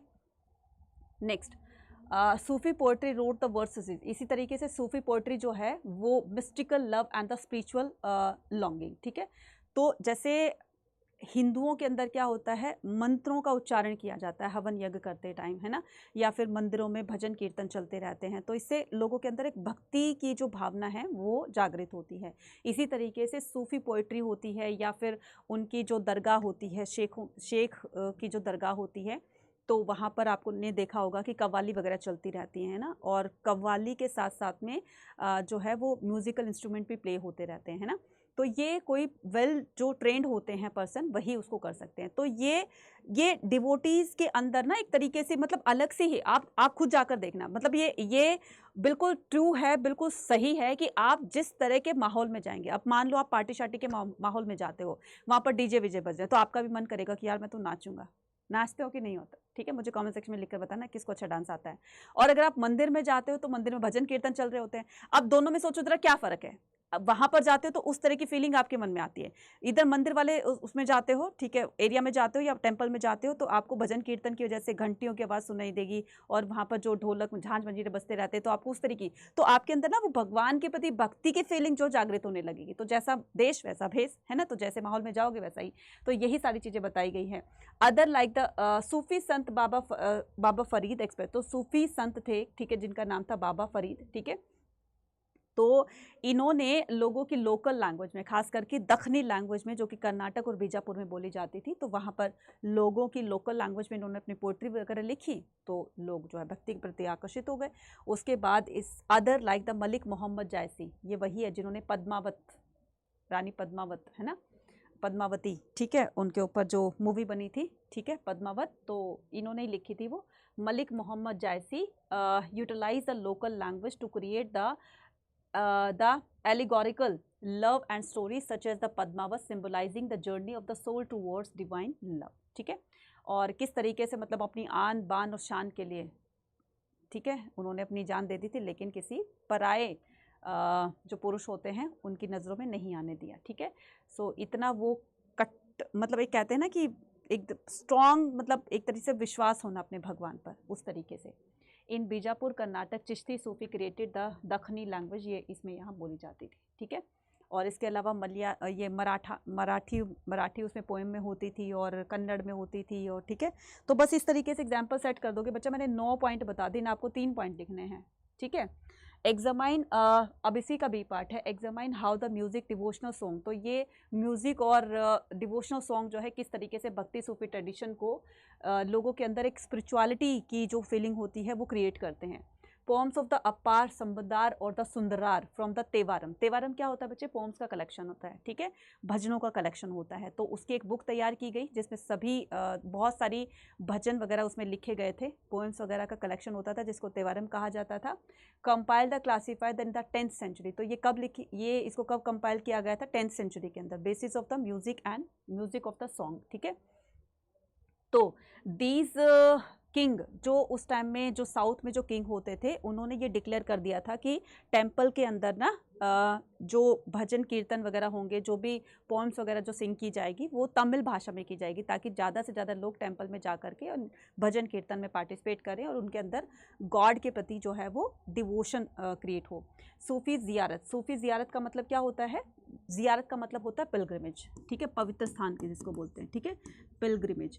तो इस पिलग्रिमेज पर जा करके, ठीक है, पिलग्रिमेज होता है पवित्र स्थान। तो इनके भी यहाँ पर जैसे हिंदू टेम्पल्स में भजन कीर्तन होते हैं, तो इनके वहाँ पर भी म्यूज़िक और डांस से जो है वो भक्ति की जाती है। इसके अलावा कुछ और भी लिख सकते हैं, for example the Sufi remember God either the reciting जिक्र। तो जैसे भगवान जब चर्चा करते थे, बातें वगैरह किया करते थे, इस भगवान का नाम जिसमें किया जाता तो उनको ये जिक्र कहा करते थे, है ना। तो हम भगवान को कैसे याद कर सकते हैं? भगवान का जिक्र करके, भगवान की को याद करके, भगवान का नाम जाप करके, है ना। और evoking his the presence through the समा, ठीक है, जो audition the performance of the mystical music. समा वॉज द, समा क्या होता है बच्चे? पल होता है, क्षण होता है, ठीक है। अब जिस टाइम में हम भगवान को याद कर रहे होते हैं, चाहे वो किसी भी फॉर्म में है, हम म्यूज़िक को लेकर के कर रहे हैं या मेडिटेशन के थ्रू कर रहे हैं या पूजा पाठ से कर रहे हैं, कहने का मतलब भक्ति कर रहे हैं, है ना। चलिए, explain the term little republic. तो बच्चे लिटिल रिपब्लिक क्या होता है? As applied to the village during the Mughal period. तो जो कि मुगल पीरियड में इसको लिटिल ट्रेडिशन को या लिटिल, हाँ, रिपब्लिक को जो है वो अप्लाई किया गया था। क्या होता है ये little republic? There was a individual ownership of the assets and the, तो ये इंडिविजुअल एसेट्स होते थे, एसेट का मतलब प्रॉपर्टी वगैरह, है ना। तो there was a individual ownership of the asset and deep inequities based on the caste, gender and distinction. तो इसी के बेस पर अब लोगों के पास, देखो बच्चा, जिसके पास ज़मीन ज़्यादा होगी तो वो तो लैंडलॉर्ड कहलाएगा, जिसके पास थोड़ी बहुत ज़मीन होगी वो एवरेज पीजेंट कहलाएगा, जिसके पास होगी नहीं वो लेबर कहलाएगा, है ना। इसी के बिहार पर सोसाइटी को कैटेगरीज में डिवाइड कर दिया गया था, लैंडलॉर्ड यानी कि ज़मींदार, एवरेज पीजेंट्स और लेबर्स वाली कैटेगरी में, ठीक है। इसी तरीके से साउथ में भी डिवाइड कर दिया जाएगा। Group of the powerful individual decided the affair of the village, exploited the weaker section. अब ये जो जमींदार वगैरह होते थे, ये वीकर सेक्शन को एक्सप्लॉइट किया करते थे, ठीक है, उनको काम ज़्यादा करवाना, उनको पैसे कम देना, खाना कम देना, इस तरीके से, राइट। तो ये होता था आपका क्या? Little Republic. इसका मतलब, लिटिल रिपब्लिक का मतलब कहीं ना कहीं इन लैंडलॉर्ड्स का, ज़मींदारों का होल्ड होता था कम्युनिटी पर, गांव पर होल्ड होता था, है ना। तो राजा तो एक बड़ी टर्म हो गई है, एम्पायर तो एक बड़ा टर्म हो गया है, लेकिन ये उससे छोटी टर्म होती थी, इसलिए इसको लिटिल रिपब्लिक बोला गया। मोर इम्पॉर्टेंटली कैश, ये क्या करते थे? ये cash nexus had already develop through the trade between the villages and the town. तो विलेजेस और टाउन के बीच में एक ट्रेड रिलेशंस होता था, ठीक है। कैसे होते थे ट्रेड रिलेशन? कि जैसे मान लो शहर के लोगों को ग्रेन्स चाहिए होता है, अनाज चाहिए होता है, तो वो गांव में अनाज लेने के लिए आते हैं, या गांव के लोग शहरों में अनाज बेचने के लिए जाते हैं, तो गांव की चीज़ें शहरों में आकर सेल होने लगी। इसी तरीके से एग्रीकल्चर करने के लिए उनको टूल्स, ऑक्यूपेंट्स वगैरह चाहिए होंगे, जो कि वो शहरों से लेकर आते थे, है ना। तो इस तरीके से ट्रेड होता था। द मुगल हिटलरलैंड to the revenue was asset and the collection of the cash. तो ये जो मुगल होते थे, द हर्टलैंड टू, तो ये जो राजा लोग होते थे, तो ये अपने जो भी इनका टैक्स कलेक्टर होता था, इनको बोलते थे कि दो तरीके से उनको टैक्स लेना है, ठीक है। कैसे लेना है, एक तो होता था असेसमेंट और एक होता था आपका एक्चुअल जो टैक्स होता था, ठीक है। तो इसमें कैश में लिया जाता था। अब जैसे जो लोग अपना ग्रेन सेल करने के लिए वहाँ जाएंगे, शहरों में जाएंगे, तो शहर के लोग उनको पैसे देंगे, तो ये लोग पैसों यानी कि कैश के रूप में उनसे ये लिया करते थे, रेवेन्यू टैक्स लिया करते थे, है ना। इसी तरीके से जो शहरों के लोग होते थे वो गांव से अनाज लिया करते थे, या फिर वो वहाँ से उधर से शहर के लोगों को टूल्स लेने जाते थे, तो वो गांव वाले उनको पैसे दिया करते थे। तो कहने का मतलब ये कि उनसे कैश में जो है वो टैक्स कलेक्ट किया जाता था। तो assets and the collected in the cash, right. Artisan producing the export market, for example the weavers receive the, तो यही सब इसमें बताया गया है, राइट। तो कोई भी आप 3 पॉइंट लिखने हैं आपको, एनी अदर रेलिवेंट पॉइंट अगर आता है तो लिख दीजिए, नहीं तो आप इनमें से कोई भी 3 लिख सकते हैं। Describe the aspirant and the objective of the rebel during the Indian Rebellion of 1857 as reflected in their proclamation and auction, ठीक है। तो describe the aspiration and objective of the rebels during the, तो ये rebels का objective क्या था बच्चे, rebellions का, ये जो विद्रोही थे इनका उद्देश्य क्या था, ठीक है। In the Indian rebellion of 1857 as reflected in their proclamation and action, किस तरह की ये घोषणाएं करते थे और उस घोषणा के साथ में अपना ये एक्शन किया करते थे, जो भी काम करना होता था इसको, ठीक है। तो द प्रोक्लेमेशन क्या होते हैं, प्रोक्लेमेशन होती है घोषणा। The कंडम्ड the British for the annexations they had carried out and the territories they had broken। तो उन्होंने क्या किया था, जैसे 2-3 पॉलिसीज़ का एग्जांपल दे सकते हो, जैसे डॉक्ट्राइन ऑफ लेप्सी जो कि डलहौजी ने स्टार्ट किया था, जिसमें हड़प की नीति जिसको बोला जाता है कि जिस भी राजा रानी की कोई मेल सक्सेसर नहीं होता था उसके राज्य को हड़प लिया जाता था, है ना। साथ साथ में आप क्या कह सकते हो, सब्सिडी लाइसेंस का एग्जांपल दे सकते हो। तो इन पॉलिसीज़ के बिहार पर वो बहुत सारी इंडियन टेरिटरीज़ को वो एक्वायर करते जा रहे थे, है ना। और फिर इसी के चलते वो अगेंस्ट हो गए थे Indian rebellions. कंडम्ड the British land revenue settlement, और जो उन्होंने लैंड रेवेन्यू सेटलमेंट पॉलिसीज़ लगाई थी उससे भी वो नाखुश थे। Every aspect the British rule was attacked and the Firangi accused destroying away life that was familiar and the cherished।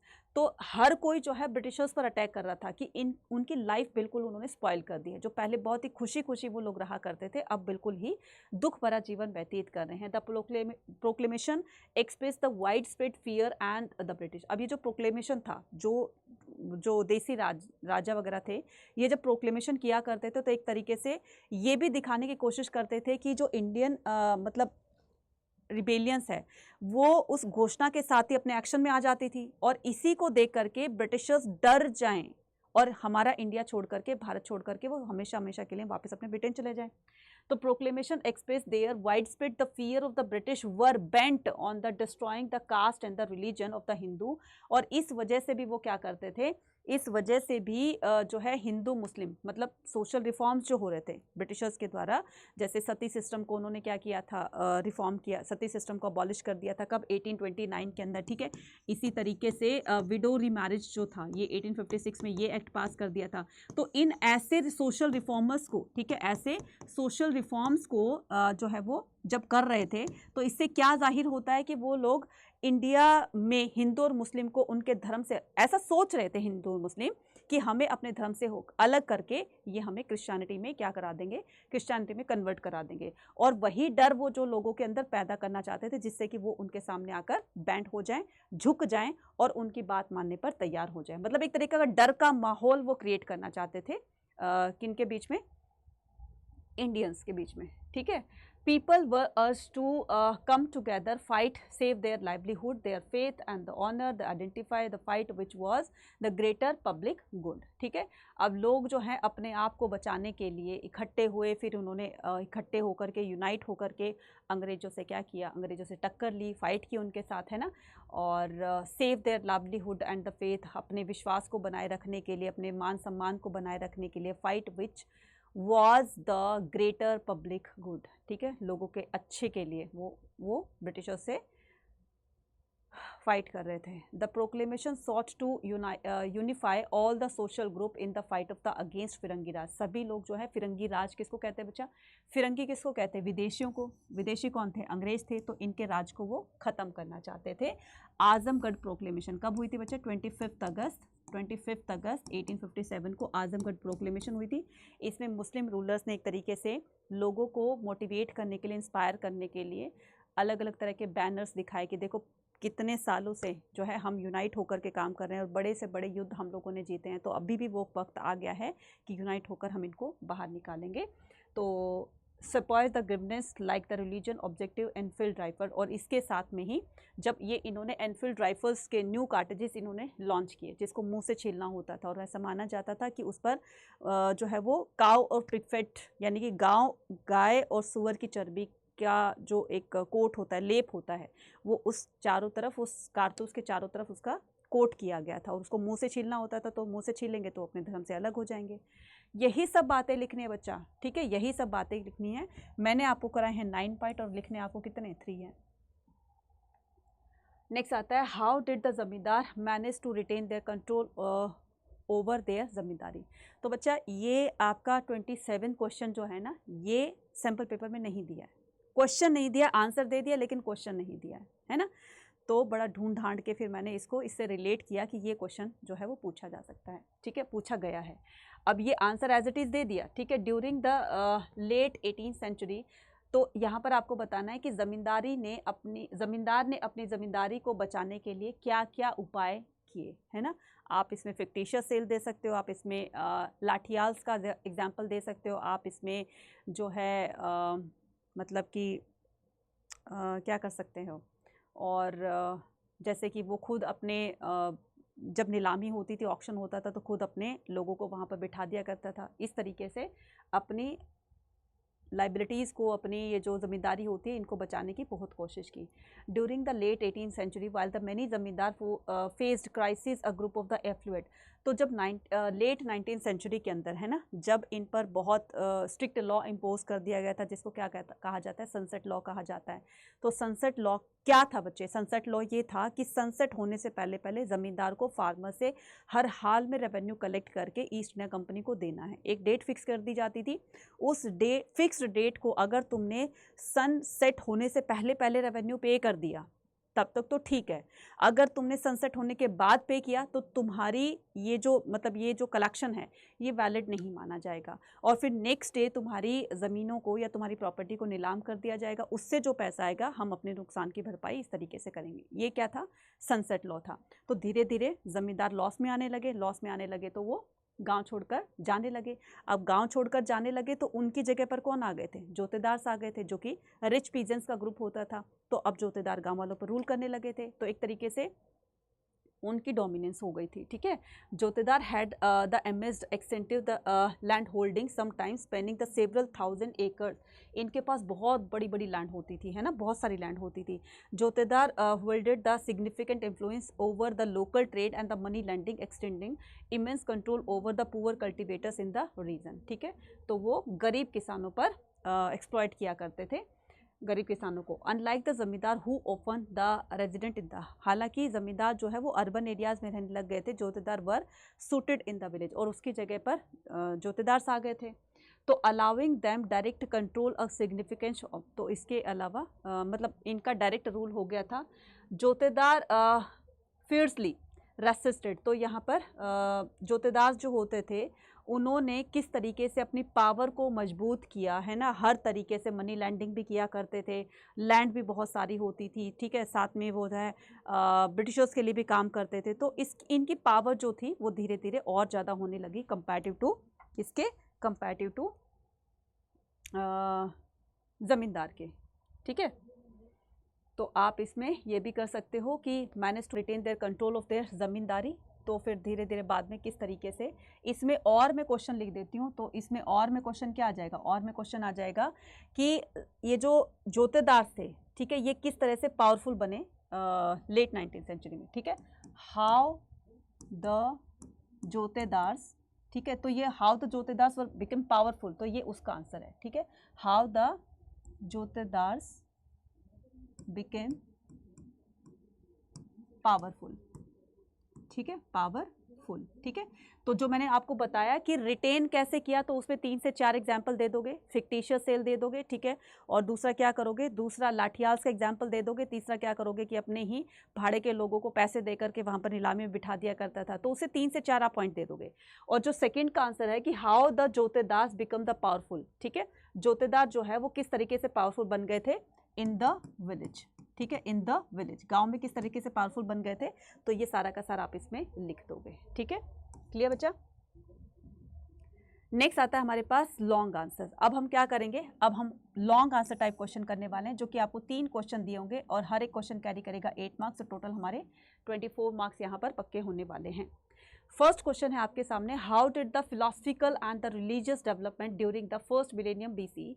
किस तरीके से ये जो फर्स्ट मिलेनियम बीसी वाला दौर था, ठीक है, ये इंडियन हिस्ट्री में एक मेजर टर्निंग पॉइंट कहा जा सकता है। क्यों?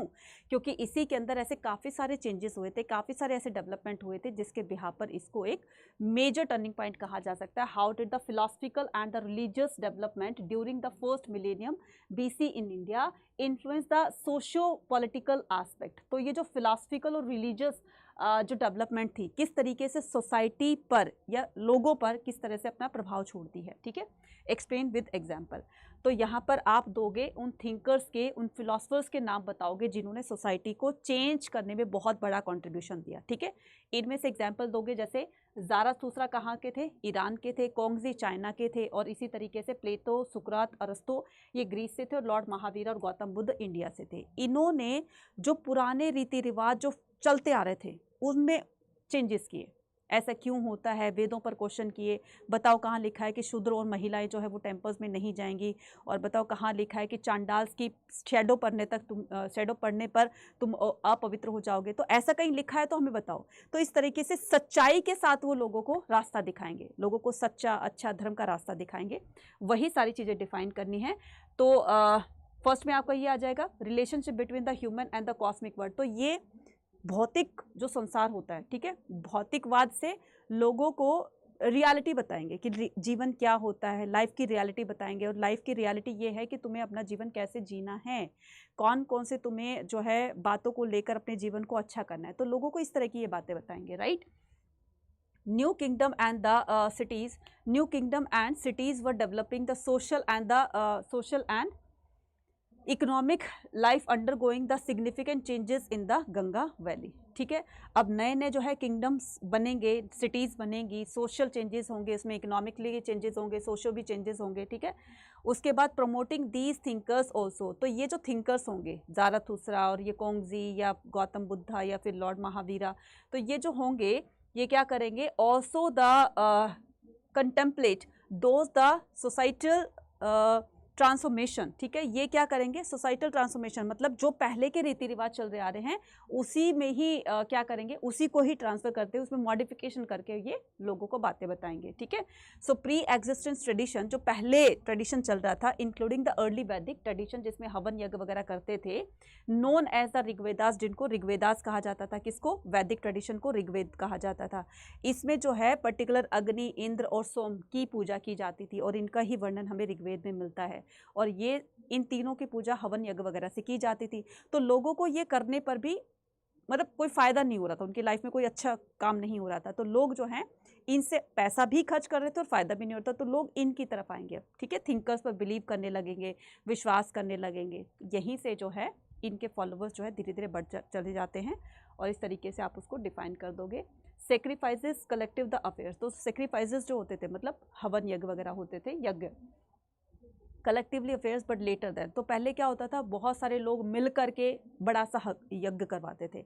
फिर जो है धीरे धीरे फिर ये राजा अकेले इंडिविजुअल कराने लगे। फिर जो घर का गृहपति होता था, हेड ऑफ द फैमिली होता था, वो अपने घर में कराने लगा, है ना, बहुत सारे रिलेटिव्स को मिला करके। फिर वो घर का जो मुखिया होता था, जैसे दादाजी हैं, दादाजी के 4 बेटे हैं, चारों बेटों की अलग अलग फैमिली है, तो दादाजी ने हवन यज्ञ वगैरह करा दिया। तो जो घर के मुखिया होते थे वो इस तरह से उसको कराते थे, well being for their family, कि घर में सुख शांति रहे, इस वजह से। वही सब बातें लिख दोगे बच्चा। देखो एक एक पॉइंट को ऐसे नहीं कि आपको डिट्टो लिखना है, जो भी पॉइंट आते याद आते चले जाए आप उसको सारा का सारा लिख दीजिए। The Upanishad reflect growing the curiosity. Upanishad क्या होता है बच्चे? उपनिषद होता है गुरु के समीप बैठकर ली हुई शिक्षा को मतलब उसको उपनिषद में मेंशन किया गया है ना। लोग लाइफ की रियलिटी को जानना चाहते थे, इसकी वजह से वो गुरु जी के पास जाते थे, लाइफ के बारे में जो है पूछते थे कि कैसा जीवन होना चाहिए। एग्जाम्पल के तौर पर मैं आपको बताती हूँ, जैसे भगवान श्री रामचंद्र जी जब वनवास गए थे तो वो बहुत सारे ऋषि मुनियों से मिले थे, है ना। शायद आपने रामायण देखी होगी, तो वो भी पूछते थे कि जीवन कैसा होना चाहिए। ये बहुत सारे उनके मन में भी क्वेश्चन आते थे, तो वो गुरु जी से पूछा करते थे और गुरु जी उनका आंसर दिया करते थे। वही सब जो है उपनिषद में बताया गया है। Mahavira and Buddha emphasise the individual. Mahavir और गौतम बुद्ध जो है वो इंडिविजुअल एजेंसी पर फोकस किया करते थे कि इंसान हर वो चीज़ पा सकता है अपने सेल्फ एफर्ट से, अपने सही कर्मों से, जिसको वो पाना चाहता है। ठीक है, तो उसके लिए आपको खुद एफर्ट करने पड़ेंगे, राइट। तो ये सब होता था। नेक्स्ट आता है बी, इसी का ही, इसमें से दोनों में से एक ही करना है बच्चा, है ना। How did the construction of the stupa contribute to spread of the Buddhism teachings. तो बच्चे ये स्तूपा जो है, स्तूपा का क्या कॉन्ट्रीब्यूशन रहा है बौद्धिज्म को स्प्रेड करने का, या बौद्धिज्म की टीचिंग को स्प्रेड करने का? स्तूपा का क्या कंट्रीब्यूशन रहा है? स्तूप तो एक बिल्डिंग है, क्या कंट्रीब्यूशन रहा है उसका? बस वही इलैबोरेट कर देना है।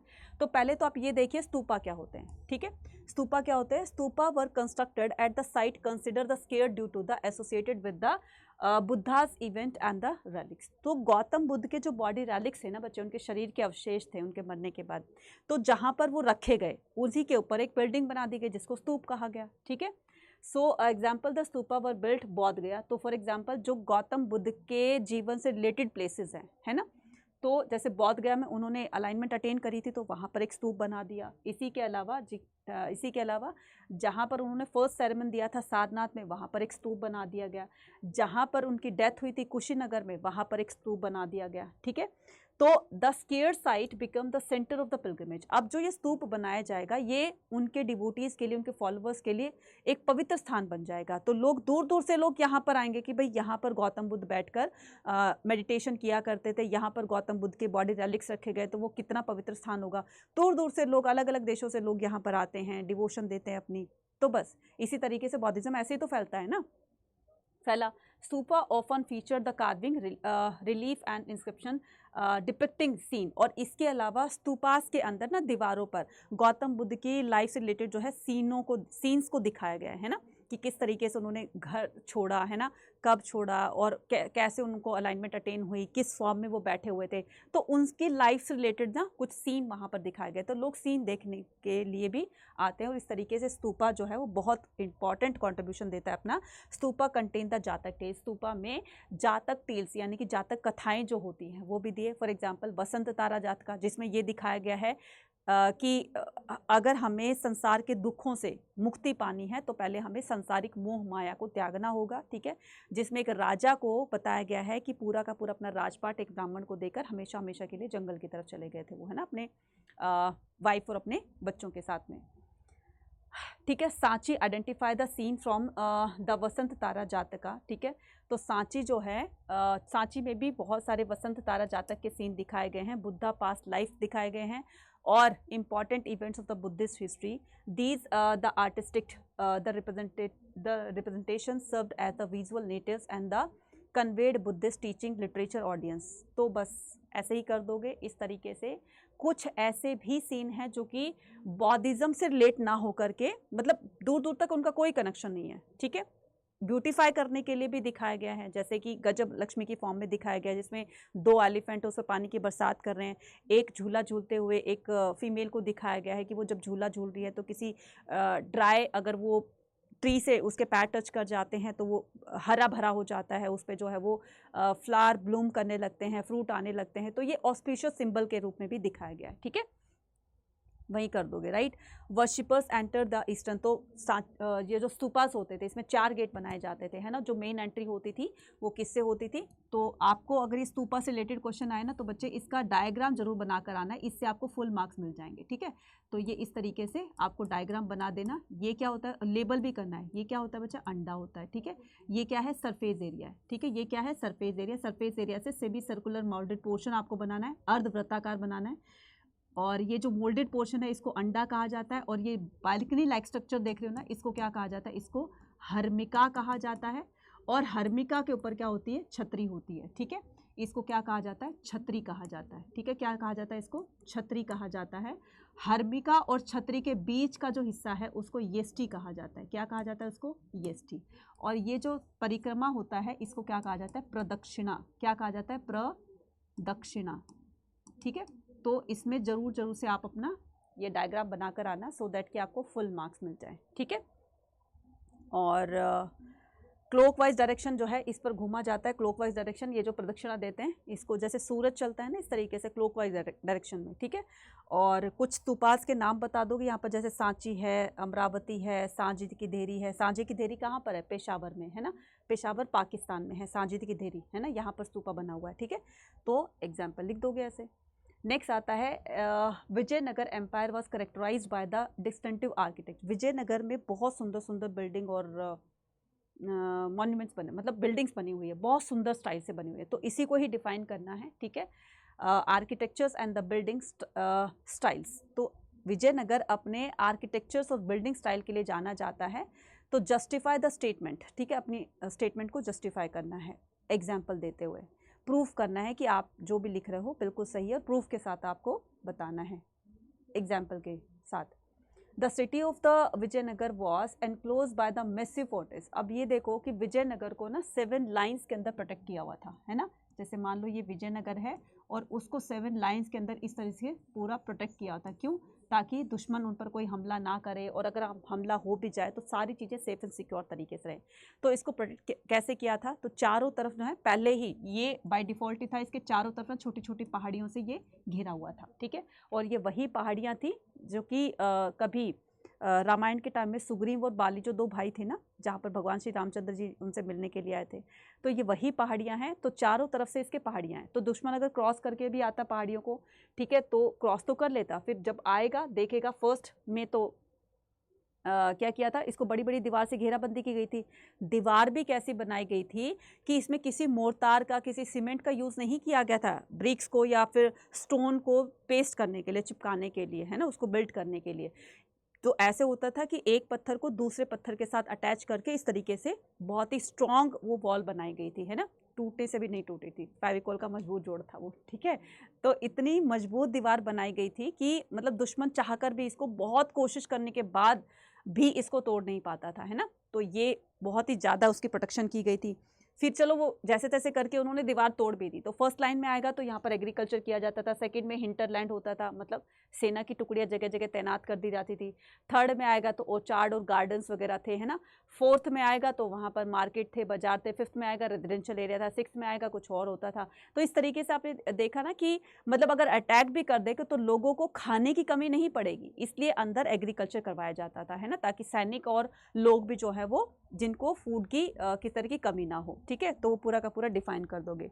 उसके अलावा जो है वो जैसे हीरिया कैनाल बनाई गई थी, वाटर स्कार्सिटी देखा जाता है ना, ये हो गया पहला। वाटर की कमी जो है आज भी तमिलनाडु के अंदर देखी जाती है, तो इस वाटर की कमी को पूरा करने के लिए वाटर अरेंजमेंट्स बनाए गए थे। For example Hiriya canal, Kamalapuram tank बनाया गया था, इससे इरिगेशन भी किया करते थे और लोग रेन वाटर को भी हार्वेस्ट किया करते थे, है ना। उसके अलावा रॉयल सेंटर में, अकेले रॉयल सेंटर के अंदर, जहाँ पर रॉयल सेंटर का मतलब होता है रिच लोग जहाँ पर रहा करते थे, है ना, जैसे राजा के रिलेटिव्स हो गए या उनके कर्टियर्स हो गए या खुद राजा हो गया, है ना, तो वो रॉयल पैलेस मतलब रॉयल सेंटर्स में रहा करते थे। उसमें 60 टेम्पल्स थे और एक से एक बढ़कर टेम्पल्स बनाए गए थे, बहुत सुंदर बनाए गए थे, है ना। और इनके अलावा इसमें 30 बिल्डिंग्स जो थी वो बहुत बड़ी बड़ी और पैलेसेस बने हुए थे। सबसे बड़ा पैलेस जो होता था वो राजा का पैलेस होता था, ठीक है, राजा का पैलेस होता था। और इस राजा के पैलेस में ये सबसे बड़ा पैलेस जो है वो किंग्स का पैलेस होता था। इसमें 2 प्लेटफॉर्म बनाए गए थे, एक था महानवमी डिब्बा का, एक था ऑडियंस हॉल, ठीक है। महानवमी डिब्बा को फिर आप डिफाइन कर देना कि ये 9 दिन का फेस्टिवल होता है और हाईएस्ट पॉइंट पर बनाया गया था, स्टेट हॉर्स और पंपा देवी की पूजा की जाती थी, बस वो डिफाइन कर देना। मैं कह रही हूँ कुछ भी नहीं है आंसर के अंदर, कुछ नहीं है ऐसा जो तुम्हें रटना पड़े, जो तुम्हें बार बार याद करना पड़े। एक पॉइंट अगर आपने पकड़ लिया ना उस क्वेश्चन का, इसका मतलब आप उसको, मुझे पूरा पता है कि आप उसको इलैबोरेट कर दोगे। जो भी उससे रिलेटेड आपको पूरे चैप्टर में से जो भी याद आता रहता है आप उसमें लिख दीजिए, है ना, बट वो रेलिवेंट होना चाहिए, ठीक है। लोटस महल, लोटस महल क्या था? लोटस महल जो है बच्चा इसमें वो कोई टेम्पल वगैरह नहीं था या कोई पैलेस नहीं था, सिर्फ राजा ने इस पर्पस से उसको बनाया था कि वो एक काउंसिल चैम्बर था, है ना, जिसमें राजा अपने मिनिस्टर्स के साथ में मीटिंग वगैरह किया करता था, बस इस पर्पस से बनाया गया था। इसके साथ में हजाराम टेम्पल था। हजाराम टेम्पल जो है वो राजा ने अपने पर्सनल उसके लिए पर्पस के लिए, मतलब उनका पर्सनल टेम्पल होता था जिसमें राजा और राजा की फैमिली पूजा पाठ किया करते थे, है ना। लिख दो कैसे, है ना। चलिए, विट्ठल टेम्पल, विरूपाक्ष टेम्पल, इनका भी एग्जाम्पल दे दोगे, ठीक है। और विट्ठल टेम्पल का फीचर ये था कि various halls use for the different, तो इसमें बहुत सारे अलग अलग हॉल बनाए गए हैं ना, अलग अलग हॉल बनाए गए हैं। और इन हॉल्स के अंदर ना क्या होता था, स्पेशल प्रोग्राम्स होते थे। For example special programme of the music, dance, drama, celebrating the divine weddings, यानी कि भगवानों की शादी, जैसे पंपा देवी और विरूपाक्ष भगवान की, है ना, या फिर कुछ अलग भगवानों की शादी करवाने, तो इस तरह का फेस्टिवल्स भी वहाँ पर सेलिब्रेट किया जाता है। और अगर इसके अलावा कोई पॉइंट आ रहे हैं तो उसको लिख दीजिएगा, ठीक है। तो आपको कितने करने हैं इसमें? 8 पॉइंट करने हैं। 3 नंबर के क्वेश्चन में आपको 3 से 4 पॉइंट लिखने हैं और 8 मार्क के क्वेश्चन आपको 8 to 9 पॉइंट्स लिखने हैं, दैट्स इनफ, ठीक है। लेकिन क्वेश्चन आंसर जो है वो आपको पॉइंट्स के अंदर लिखना है। द स्टैब्लिशिंग आता है कि the establishing of the Vijayanagara empire consider the significant in the history of the Indian subcontinent. तो आपको विजयनगर के बी वाला पार्ट लिखना है, Vijayanagara empire considered significant in the history of the Indian subcontinent, ठीक है। विजयनगर से इंडियन हिस्ट्री पर इसका क्या प्रभाव पड़ा, ठीक है। Establishment of the Vijayanagara empire consider significance in the history of the Indian subcontinent. तो बच्चा विजयनगर बहुत फ्लरिश हुआ, है ना। विजयनगर बहुत प्रॉस्पर भी था, मतलब इसके अंदर धन संपदा भी बहुत ज़्यादा थी। तो इससे क्या पता चलता है यार, इंडियन सिटीज़ जो हैं वो बहुत ज़्यादा रिच हैं, इंडियन सिटी में बहुत ज़्यादा पैसा है। तो कोई दूसरा आदमी सुनेगा तो उसको क्या लगेगा, वाकई में इंडिया बहुत रिच है ना। तो the Vijayanagara empire flourished as the diverse culture, linguistic and the religious tradition. It fostered a climate culture synthesis, ठीक है। इंडिया में एक डाइवर्स कंट्री है, तो इसमें डाइवर्स कल्चर है, लिंग्विस्टिक है, रिलीजियस ट्रेडिशंस लोग फॉलो करते हैं, ठीक है। एक तो ये आ जाएगा। दूसरा ये, मतलब साउथ इंडिया में कुछ होता है, नॉर्थ इंडिया में कुछ और होता है, तो इसीलिए इसको एक डाइवर्स कंट्री बोला गया है। और यहाँ पर इसके एग्जाम्पल दे दोगे। The empire architecture marvellous, marvellous मतलब अद्भुत। विजयनगर के जो एक आर्किटेक्चर स्टाइल हैं वो पूरे ऑल ओवर इंडिया में जाने जाते हैं, ना फिर इंडिया में बल्कि बाहर के देशों में भी विजयनगर के, मतलब साउथ इंडिया के जो टेम्पल्स हैं, ठीक है, वो पूरे वर्ल्ड फेमस है।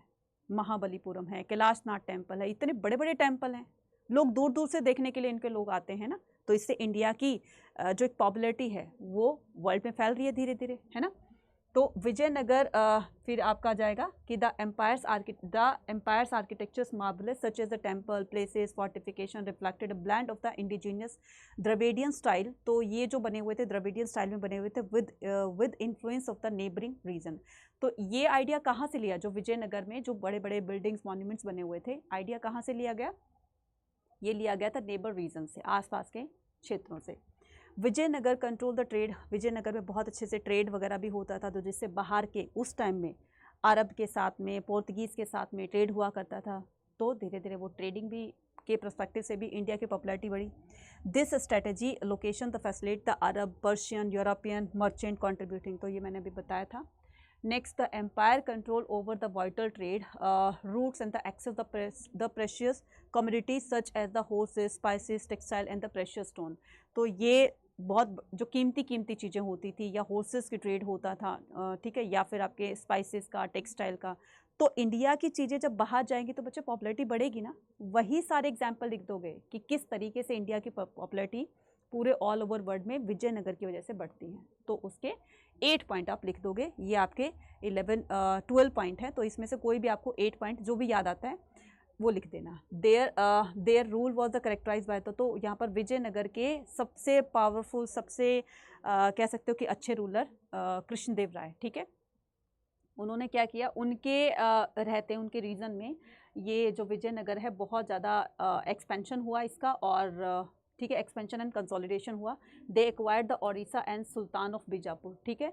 तो विजयनगर के रूलर्स ने बीजापुर और किसको, ओडिशा को भी एक्वायर कर लिया था। ओडिशा पहले का कलिंग कहलाता है, जिसको कि राजा किसने, ग्रेट अशोका ने कलिंग बैटल जो किया था, जिसकी वजह से कलिंग जो है आज का ओडिशा जाना जाता है। kingdom remained a consonant state, the military, the preparedness.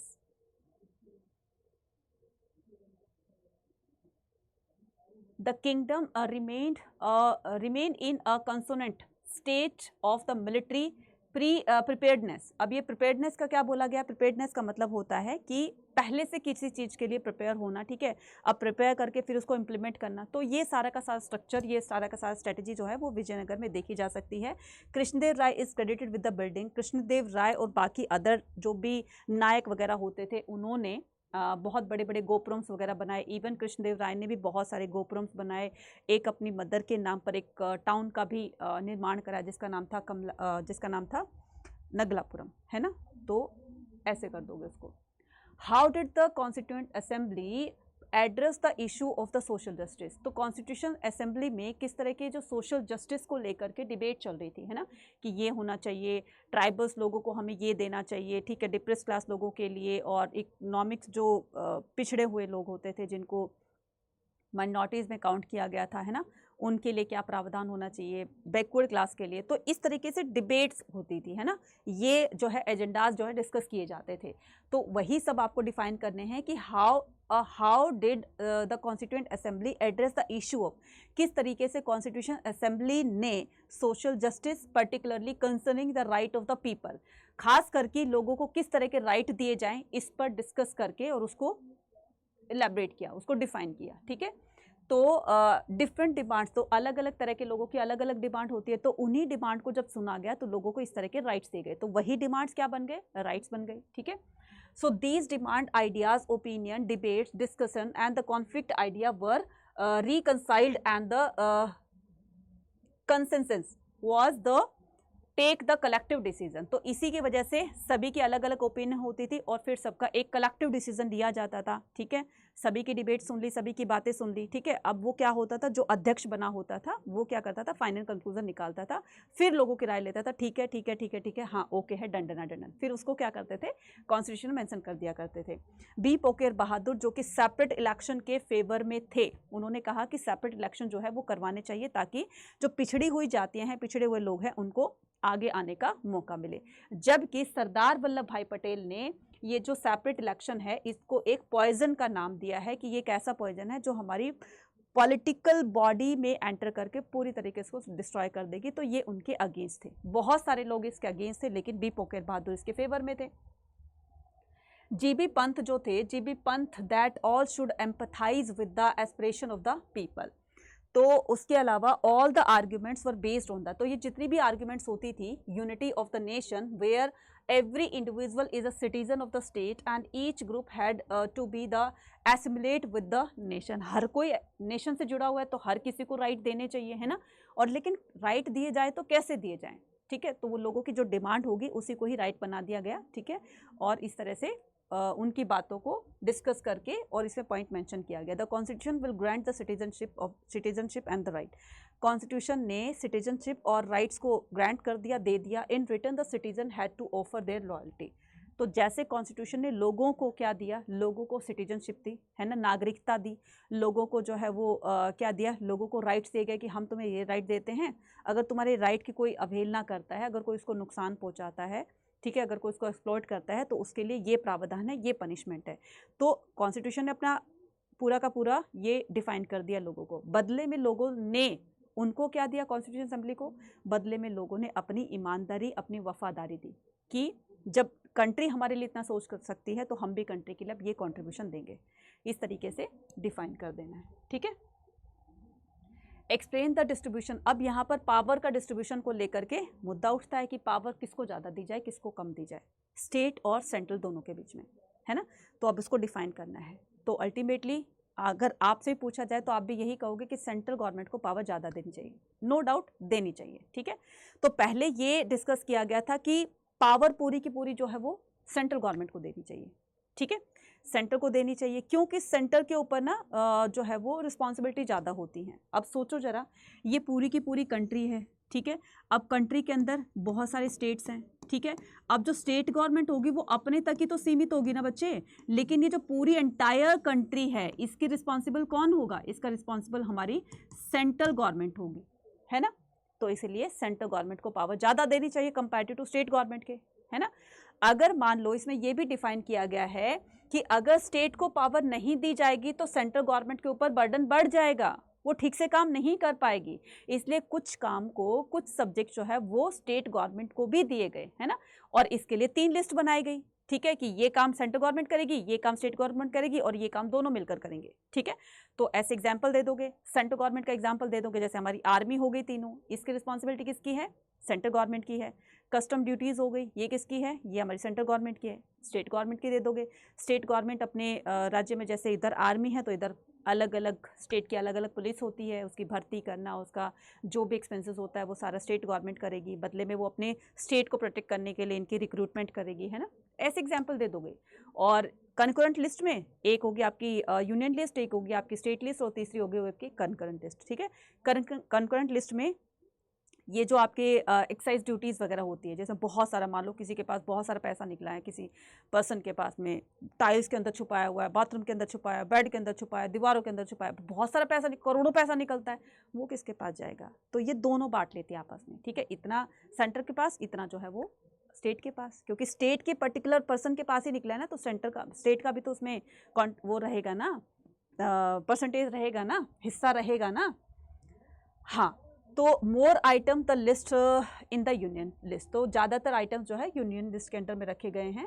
In union government is made the powerful so that it can ensure that the peace, security and coordinate on the matter the vital interest to speak for the whole country in the international sphere. के सनातन ऐसे थे, said the recoalition of the power was necessary not only the certain state but also the center, ठीक है। तो ये ना सिर्फ सेंट्रल गवर्नमेंट को क्या की जाएगी, सेंट्रल गवर्नमेंट के स्टेट गवर्नमेंट काम आएगी, बल्कि इससे उनका बर्डन भी कम हो जाएगा, ठीक है। इस तरीके से डिफाइन कर दोगे। अब आता है हमारे पास सोर्स बेस्ड क्वेश्चन। तो बच्चा सोर्स बेस्ड क्वेश्चन, ठीक है। अब ये जो पॉइंट दिए गए हैं इसमें से आपको कोई भी 8 पॉइंट लिखने हैं, ठीक है। तो मैंने आपको कितने करा दिए? 6 करा दिए। और इसमें से और भी आपको कोई पॉइंट आता है तो आप उसमें जैसे एग्जाम्पल दे सकते हो किसका, the need for the strong government की, गवर्नमेंट जो है वो सेंट्रल गवर्नमेंट को पावर ज़्यादा देनी चाहिए। इसके लिए किस किस पर्टिकुलर हमारे लीडर्स ने बोला, हमारे जो भी कॉन्स्टिट्यूंट असेंबली के जो मेंबर्स थे, किस किस ने उसको फेवर किया, किसने नहीं किया, तो बस उसी एक एग्जांपल दे दोगे, है ना। इस तरीके से आपके 8 to 10 पॉइंट्स बन जाएंगे, राइट। सोर्स बेस्ड क्वेश्चन, ऐसे सोर्स दिए होंगे, इनको पूरी अच्छी तरीके से पढ़ के आपको क्वेश्चन के आंसर देने हैं। तो ये इंस्क्रिप्शन से लिया गया, inscriptions are engraved on the hard surface and the stone. तो ये इंस्क्रिप्शन है जो कि किसी हार्ड सरफेस पर लिखा हुआ जो कंटेंट होता है उनको इंस्क्रिप्शंस कहते हैं। इनसे हमें काफ़ी कुछ अपने पास्ट के बारे में इंफॉर्मेशन मिलती है और अपने पास्ट को हम जान पाए हैं। वही पूरा का पूरा इसमें दिया है और इसी से रिलेटेड जो है ये आपके क्वेश्चन दिए हुए हैं। What role does the palaeography, palaeography क्या कहते हैं? पैलियोग्राफी कहते हैं इंस्क्रिप्शंस पर लिखी हुई जो बातों को पढ़ा जाता है, समझा जाता है, उसको पैलियोग्राफी कहते हैं। स्टडी ऑफ इंस्क्रिप्शंस, ठीक है। Play and determining the age of the inscription, तो palaeography help to scholar determine. तो पैलियोग्राफी जो होती है वो किस तरीके से हमारे स्कॉलर्स को हेल्प करती है चीज़ों को जानने में, है ना। अब मान लो किसी को क्या लिखा है इंस्क्रिप्शन पर, तो स्कॉलर को नहीं आता है मान लो, तो जो उसमें माहिर होगा, जो भी उसको पढ़ने वाला होगा, वो उसको पढ़कर बताएगा। तो इससे हमारे स्कॉलर्स को हिस्ट्री को जानने में बहुत हेल्प मिलती है, तो वो कर दोगे। नेक्स्ट आता है how did the inscription contribute our understanding in the ancient society and the culture. Ancient society और कल्चर को जानने के लिए ये इंस्क्रिप्शन हमें किस तरह से हेल्प करते हैं। तो ये कैसे हेल्प करते हैं? Inscription provide the valuable insight, तो हमें उनकी राजाओं की अचीवमेंट्स हो गई, किस राजा ने कौन से राज्य को जीता, कब जीता, डेट भी मेंशन होती थी, तो इससे हमें डेट के बारे में पता चला कि इस पीरियड पर वो राजा रूल किया करता था, उसकी क्या क्या जो है अचीवमेंट्स रही, तो ये सारी चीज़ें हमें पता चलती हैं। Helping historian reconstruct there history and social structure, तो इसी से ही हमारी हिस्ट्री में इसकी इन्फॉर्मेशन को कंस्ट्रक्ट किया जाता है। What insight can be gained from the studying the language used in the inscription across the different region in the time period। तो व्हाट इनसाइट, किस तरह की सोच can be gained from the studying the language used in inscription.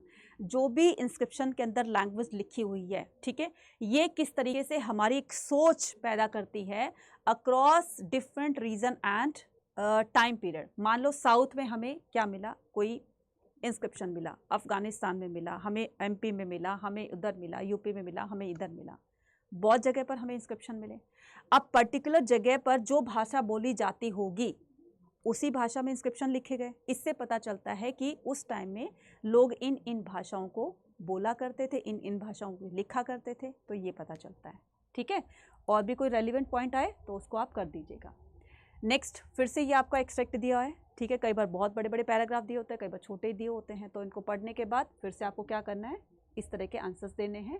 Analyse the advantage the Al-Biruni gain from the expertise in the multiple language. ये हमने किया था कि अल-बरूनी प्रोफिशिएंसी सेवरल लैंग्वेज, इससे क्या होता है कि उसको एक लैंग्वेज से दूसरे लैंग्वेज में ट्रांसलेशन करने में उसको बहुत ईजीनेस होती थी, है ना, ईजिली कर दिया करता था। एग्जाम्पल दे दोगे, जैसे पतंजलि के वर्क्स को उसने अरेबिक लैंग्वेज में ट्रांसलेट कर दिया था। ठीक है, analyse the significance Al-Biruni translating the Patanjali's work grammar into Arabic. ठीक है, तो उसको पहले संस्कृत नहीं आती थी, तो उसने इंडियन पंडितों ब्राह्मणों से संस्कृत पढ़नी लिखनी सीखी और फिर उसने पतंजलि के वर्क को उसको ईजिली ट्रांसलेट कर दिया। इससे क्या हुआ, इससे इंडिया के पास्ट को जानने में उसको बहुत हेल्प मिली। ठीक है, how did the Al-Biruni translation contribution to the mutual understanding and the appreciation between the Islamic and the Indian civilisation. Islamic और इंडियन सिविलाइजेशन में किस तरह का एक म्यूचुअल अंडरस्टैंडिंग जो है वो अल-बरूनी की बुक से हमें मिलती है ना। तो उसने क्या कहा, Al-Biruni translation the fostered mutual understanding and the appreciation between the Islamic and the Indian civilization by facilitating exchange of the knowledge, ideas and culture practice। India के कल्चर को वो उधर ट्रांसफर करेगा, उधर के कल्चर को इधर ट्रांसफर करेगा, तो इससे ट्रांसफॉर्मेशन हो रही है, आइडियाज ट्रांसफॉर्मेशन हो रहे हैं। ठीक है, intellectual exchange enrich the both tradition, promoted dialogue and the cooperation between the two civilisation. तो इससे दोनों के बीच में कोऑपरेशन जो है वो की जो एक सोच है वो इसमें नजर आती है। ठीक है, फिर से ये एक्सट्रैक्ट दिया होगा, why was the salt symbol for the protest. क्यों सॉल्ट को एक मुद्दा बनाया गया, सॉल्ट को मुद्दा इसलिए बनाया गया कि सॉल्ट हर कोई यूज़ करता है। ठीक है, और इस पर जो इनजस्टिस किया जा रहा है ब्रिटिशर्स के द्वारा, तो इससे हर कोई नाखुश था। क्या कि ब्रिटिशर्स ने इस पर सॉल्ट पर मोनोपोली अपनी स्टैब्लिश की हुई थी, है ना, कि आपको टैक्स देना है, और नमक तो हर कोई यूज़ करता था, ये हमारे फूड आइटम का एसेंशियल पार्ट होता है। ठीक है, अब इस पर टैक्स लगाया हुआ है तो ये नहीं लगाना चाहिए था। तो इसके लिए गांधी जी ने इस मुद्दे को पकड़ा कि इस पर हर कोई पार्टिसिपेट करेगा, क्योंकि हर कोई इससे सफ़र कर रहा है, अमीर है, गरीब है, छोटे हैं, बड़े हैं, किसी भी कास्ट के, रिलीजन के, सभी लोग हैं। ठीक है, तो ज़्यादा ज़्यादा लोग इसमें पार्टिसिपेट करेंगे, और जितने ज़्यादा लोग पार्टिसिपेट करेंगे उतना ही बड़ा हमारा मूवमेंट होगा, और ब्रिटिशर्स हमारे सामने घुटने टेकने पर मजबूर हो जाएंगे। ठीक है, यही सारी चीज़ें इसमें बताई गई हैं। क्वेश्चन के आंसर यहाँ पर लिखे हुए हैं। What does the Gandhiji's reference to the power of peace and non violence suggest about the. तो गांधी जी ने ये पीस और ये जो नॉन वायलेंस का सहारा था ये क्यों लिया। गांधी जी का मानना था कि रादर देन वायलेंस, है ना, कि हिंसा के बगैर भी हम ब्रिटिशर्स को अपने सामने झुका सकते हैं, और वो कैसे, बड़े से बड़े मूवमेंट को लॉन्च करके, जिसमें ज़्यादा से ज़्यादा लोग पार्टिसिपेट करें। और सॉल्ट मूवमेंट में तो इतने सारे लोगों ने पार्टिसिपेट किया था जिसकी वजह से उनको बात माननी पड़ी, है ना। What parallels can be drawn between the Gandhiji's critics salt tax broader movement for the social injustice and the human right? Gandhiji's critic of the salt tax the resonates with the broader movement for the social justice and the human right by highlighting the systematic injustice the embedded with the oppressive structure power। तो इस oppressive structure power का मतलब क्या होता है, Britishers की बढ़ती हुई पावर को वो रोकना चाहते थे, है ना, उसका जवाब देना चाहते थे। It underscore the universal struggle against the exploitation. ठीक है, it underscores the universal struggle against the exploitation. तो ये पूरे मतलब पूरे ऑल ओवर इंडिया में, ठीक है, ये एक एक्सप्लॉयटेशन के खिलाफ उनकी एक आवाज़ थी। कि अब हम तुम्हारी एक्सप्लॉयटेशन नहीं सहेंगे, ठीक है, अत्याचार नहीं सहेंगे, डिस्क्रिमिनेशन हो रहा था, inequalities, emphasising the importance of the non violence resistance and the collectively action in the challenging such the injustice. तो जब भी सब लोग जब कलेक्टिव हो गए तो ये जो कलेक्टिव एक्शन है यही इनजस्टिस का जवाब देने का एक बहुत अच्छा तरीका है। तो हम क्या करेंगे, नॉन वायलेंस और अपने इस पीस को साथ लेते हुए हम इनको मजबूर करेंगे। How does Gandhiji's reference to the destruction of the salt by the government shed light on the broader implications of the colonial policies and the land natural resources? Gandhiji's reference, ये क्या कहता है? How does the Gandhiji's reference to the destruction of the salt by the government shed light, है ना? तो ये जो salt के ऊपर इनकी जो मोनोपॉली चल रही थी ना, इसको किस तरीके से हमें ख़त्म करना है, shed the light on the broader implication. तो ना सिर्फ ये इंडिया में बल्कि बाहर के लोग भी इनको जाने कि उनने किस तरह से इनजस्टिस, किस तरीके से उन्होंने इंडिया को एक्सप्लॉयट किया हुआ है, छोटी से छोटी चीज़ से लेकर के बड़ी से बड़ी चीज़ तक इंडिया को कितना परेशान किया हुआ, कितना दुखी किया हुआ है ना। तो Gandhi ji reference to the destruction by the salt by government underscore the colonial exploitation in India of India's natural resources for profit and control। अब इंडिया के नेचुरल रिसोर्सेज को यूज करने, एक तो ठीक है, एक तो सॉल्ट बना रहे हैं इंडिया के अंदर, वो सॉल्ट मैन्युफैक्चरिंग कर रहे हैं, ठीक है, अपने प्रॉफिट को गेन करने के लिए। ठीक है, या तुम करो, हम मना नहीं कर रहे हैं, लेकिन तुम अपने प्रॉफिट के लिए कम से कम इंडियंस को एक्सप्लॉइट तो मत करो। आपको अपना प्रॉफिट गेन करना है, कीजिए, लेकिन किसी दूसरे को नुकसान पहुंचाकर, दुखी कर कर आप ये काम नहीं कर सकते हो, ठीक है। तो profit and the control, it reflect the pattern resource the eradication the prioritised imperial the interest all over the well-being of the Indian, the populace, the exacerbating socio-economic inequalities and the hindering local development, ठीक है। और इसके अलावा कोई भी और point आए तो आप उसको कर सकते हो। अब आते हैं हम अपना फोर्थ और ये लास्ट जो अपना सेक्शन है, कौन सा, ई सेक्शन पर आते हैं, और इसमें हमारे 2 मैप बेस्ड क्वेश्चन दिए हुए हैं, ठीक है, ए और बी। हमें इनको ध्यान से पढ़ना है और अपने 5 मार्क्स इसमें पक्के करने हैं। कैसे, आपको क्वेश्चन दिया हुआ ए में स्तूपा, ठीक है, सांची को लोकेट करना है, कालीबंगा, पानीपत या विजयनगर में से, इन दोनों में से एक करना है, ठीक है। 3 तो ये हो गए, 2 ये हो गए आपके, ठीक है। तो आपको क्या करना है, सांची को लोकेट करना है, कालीबंगा, सांची कहाँ पर है, एमपी में, कालीबंगा कहाँ पर, राजस्थान में, पानीपत कहाँ पर, हरियाणा में, और विजयनगर कहाँ पर आपका, साउथ में, है ना, खास करके आपके किस में आ जाएगा, आपका कर्नाटक साइड में, ठीक है, कर्नाटक, और ये पूरा साउथ का रीजन है, तो बीच में है आपका विजयनगर। तो आपको ये लोकेट करना है। एक तो क्वेश्चन ये हो गया।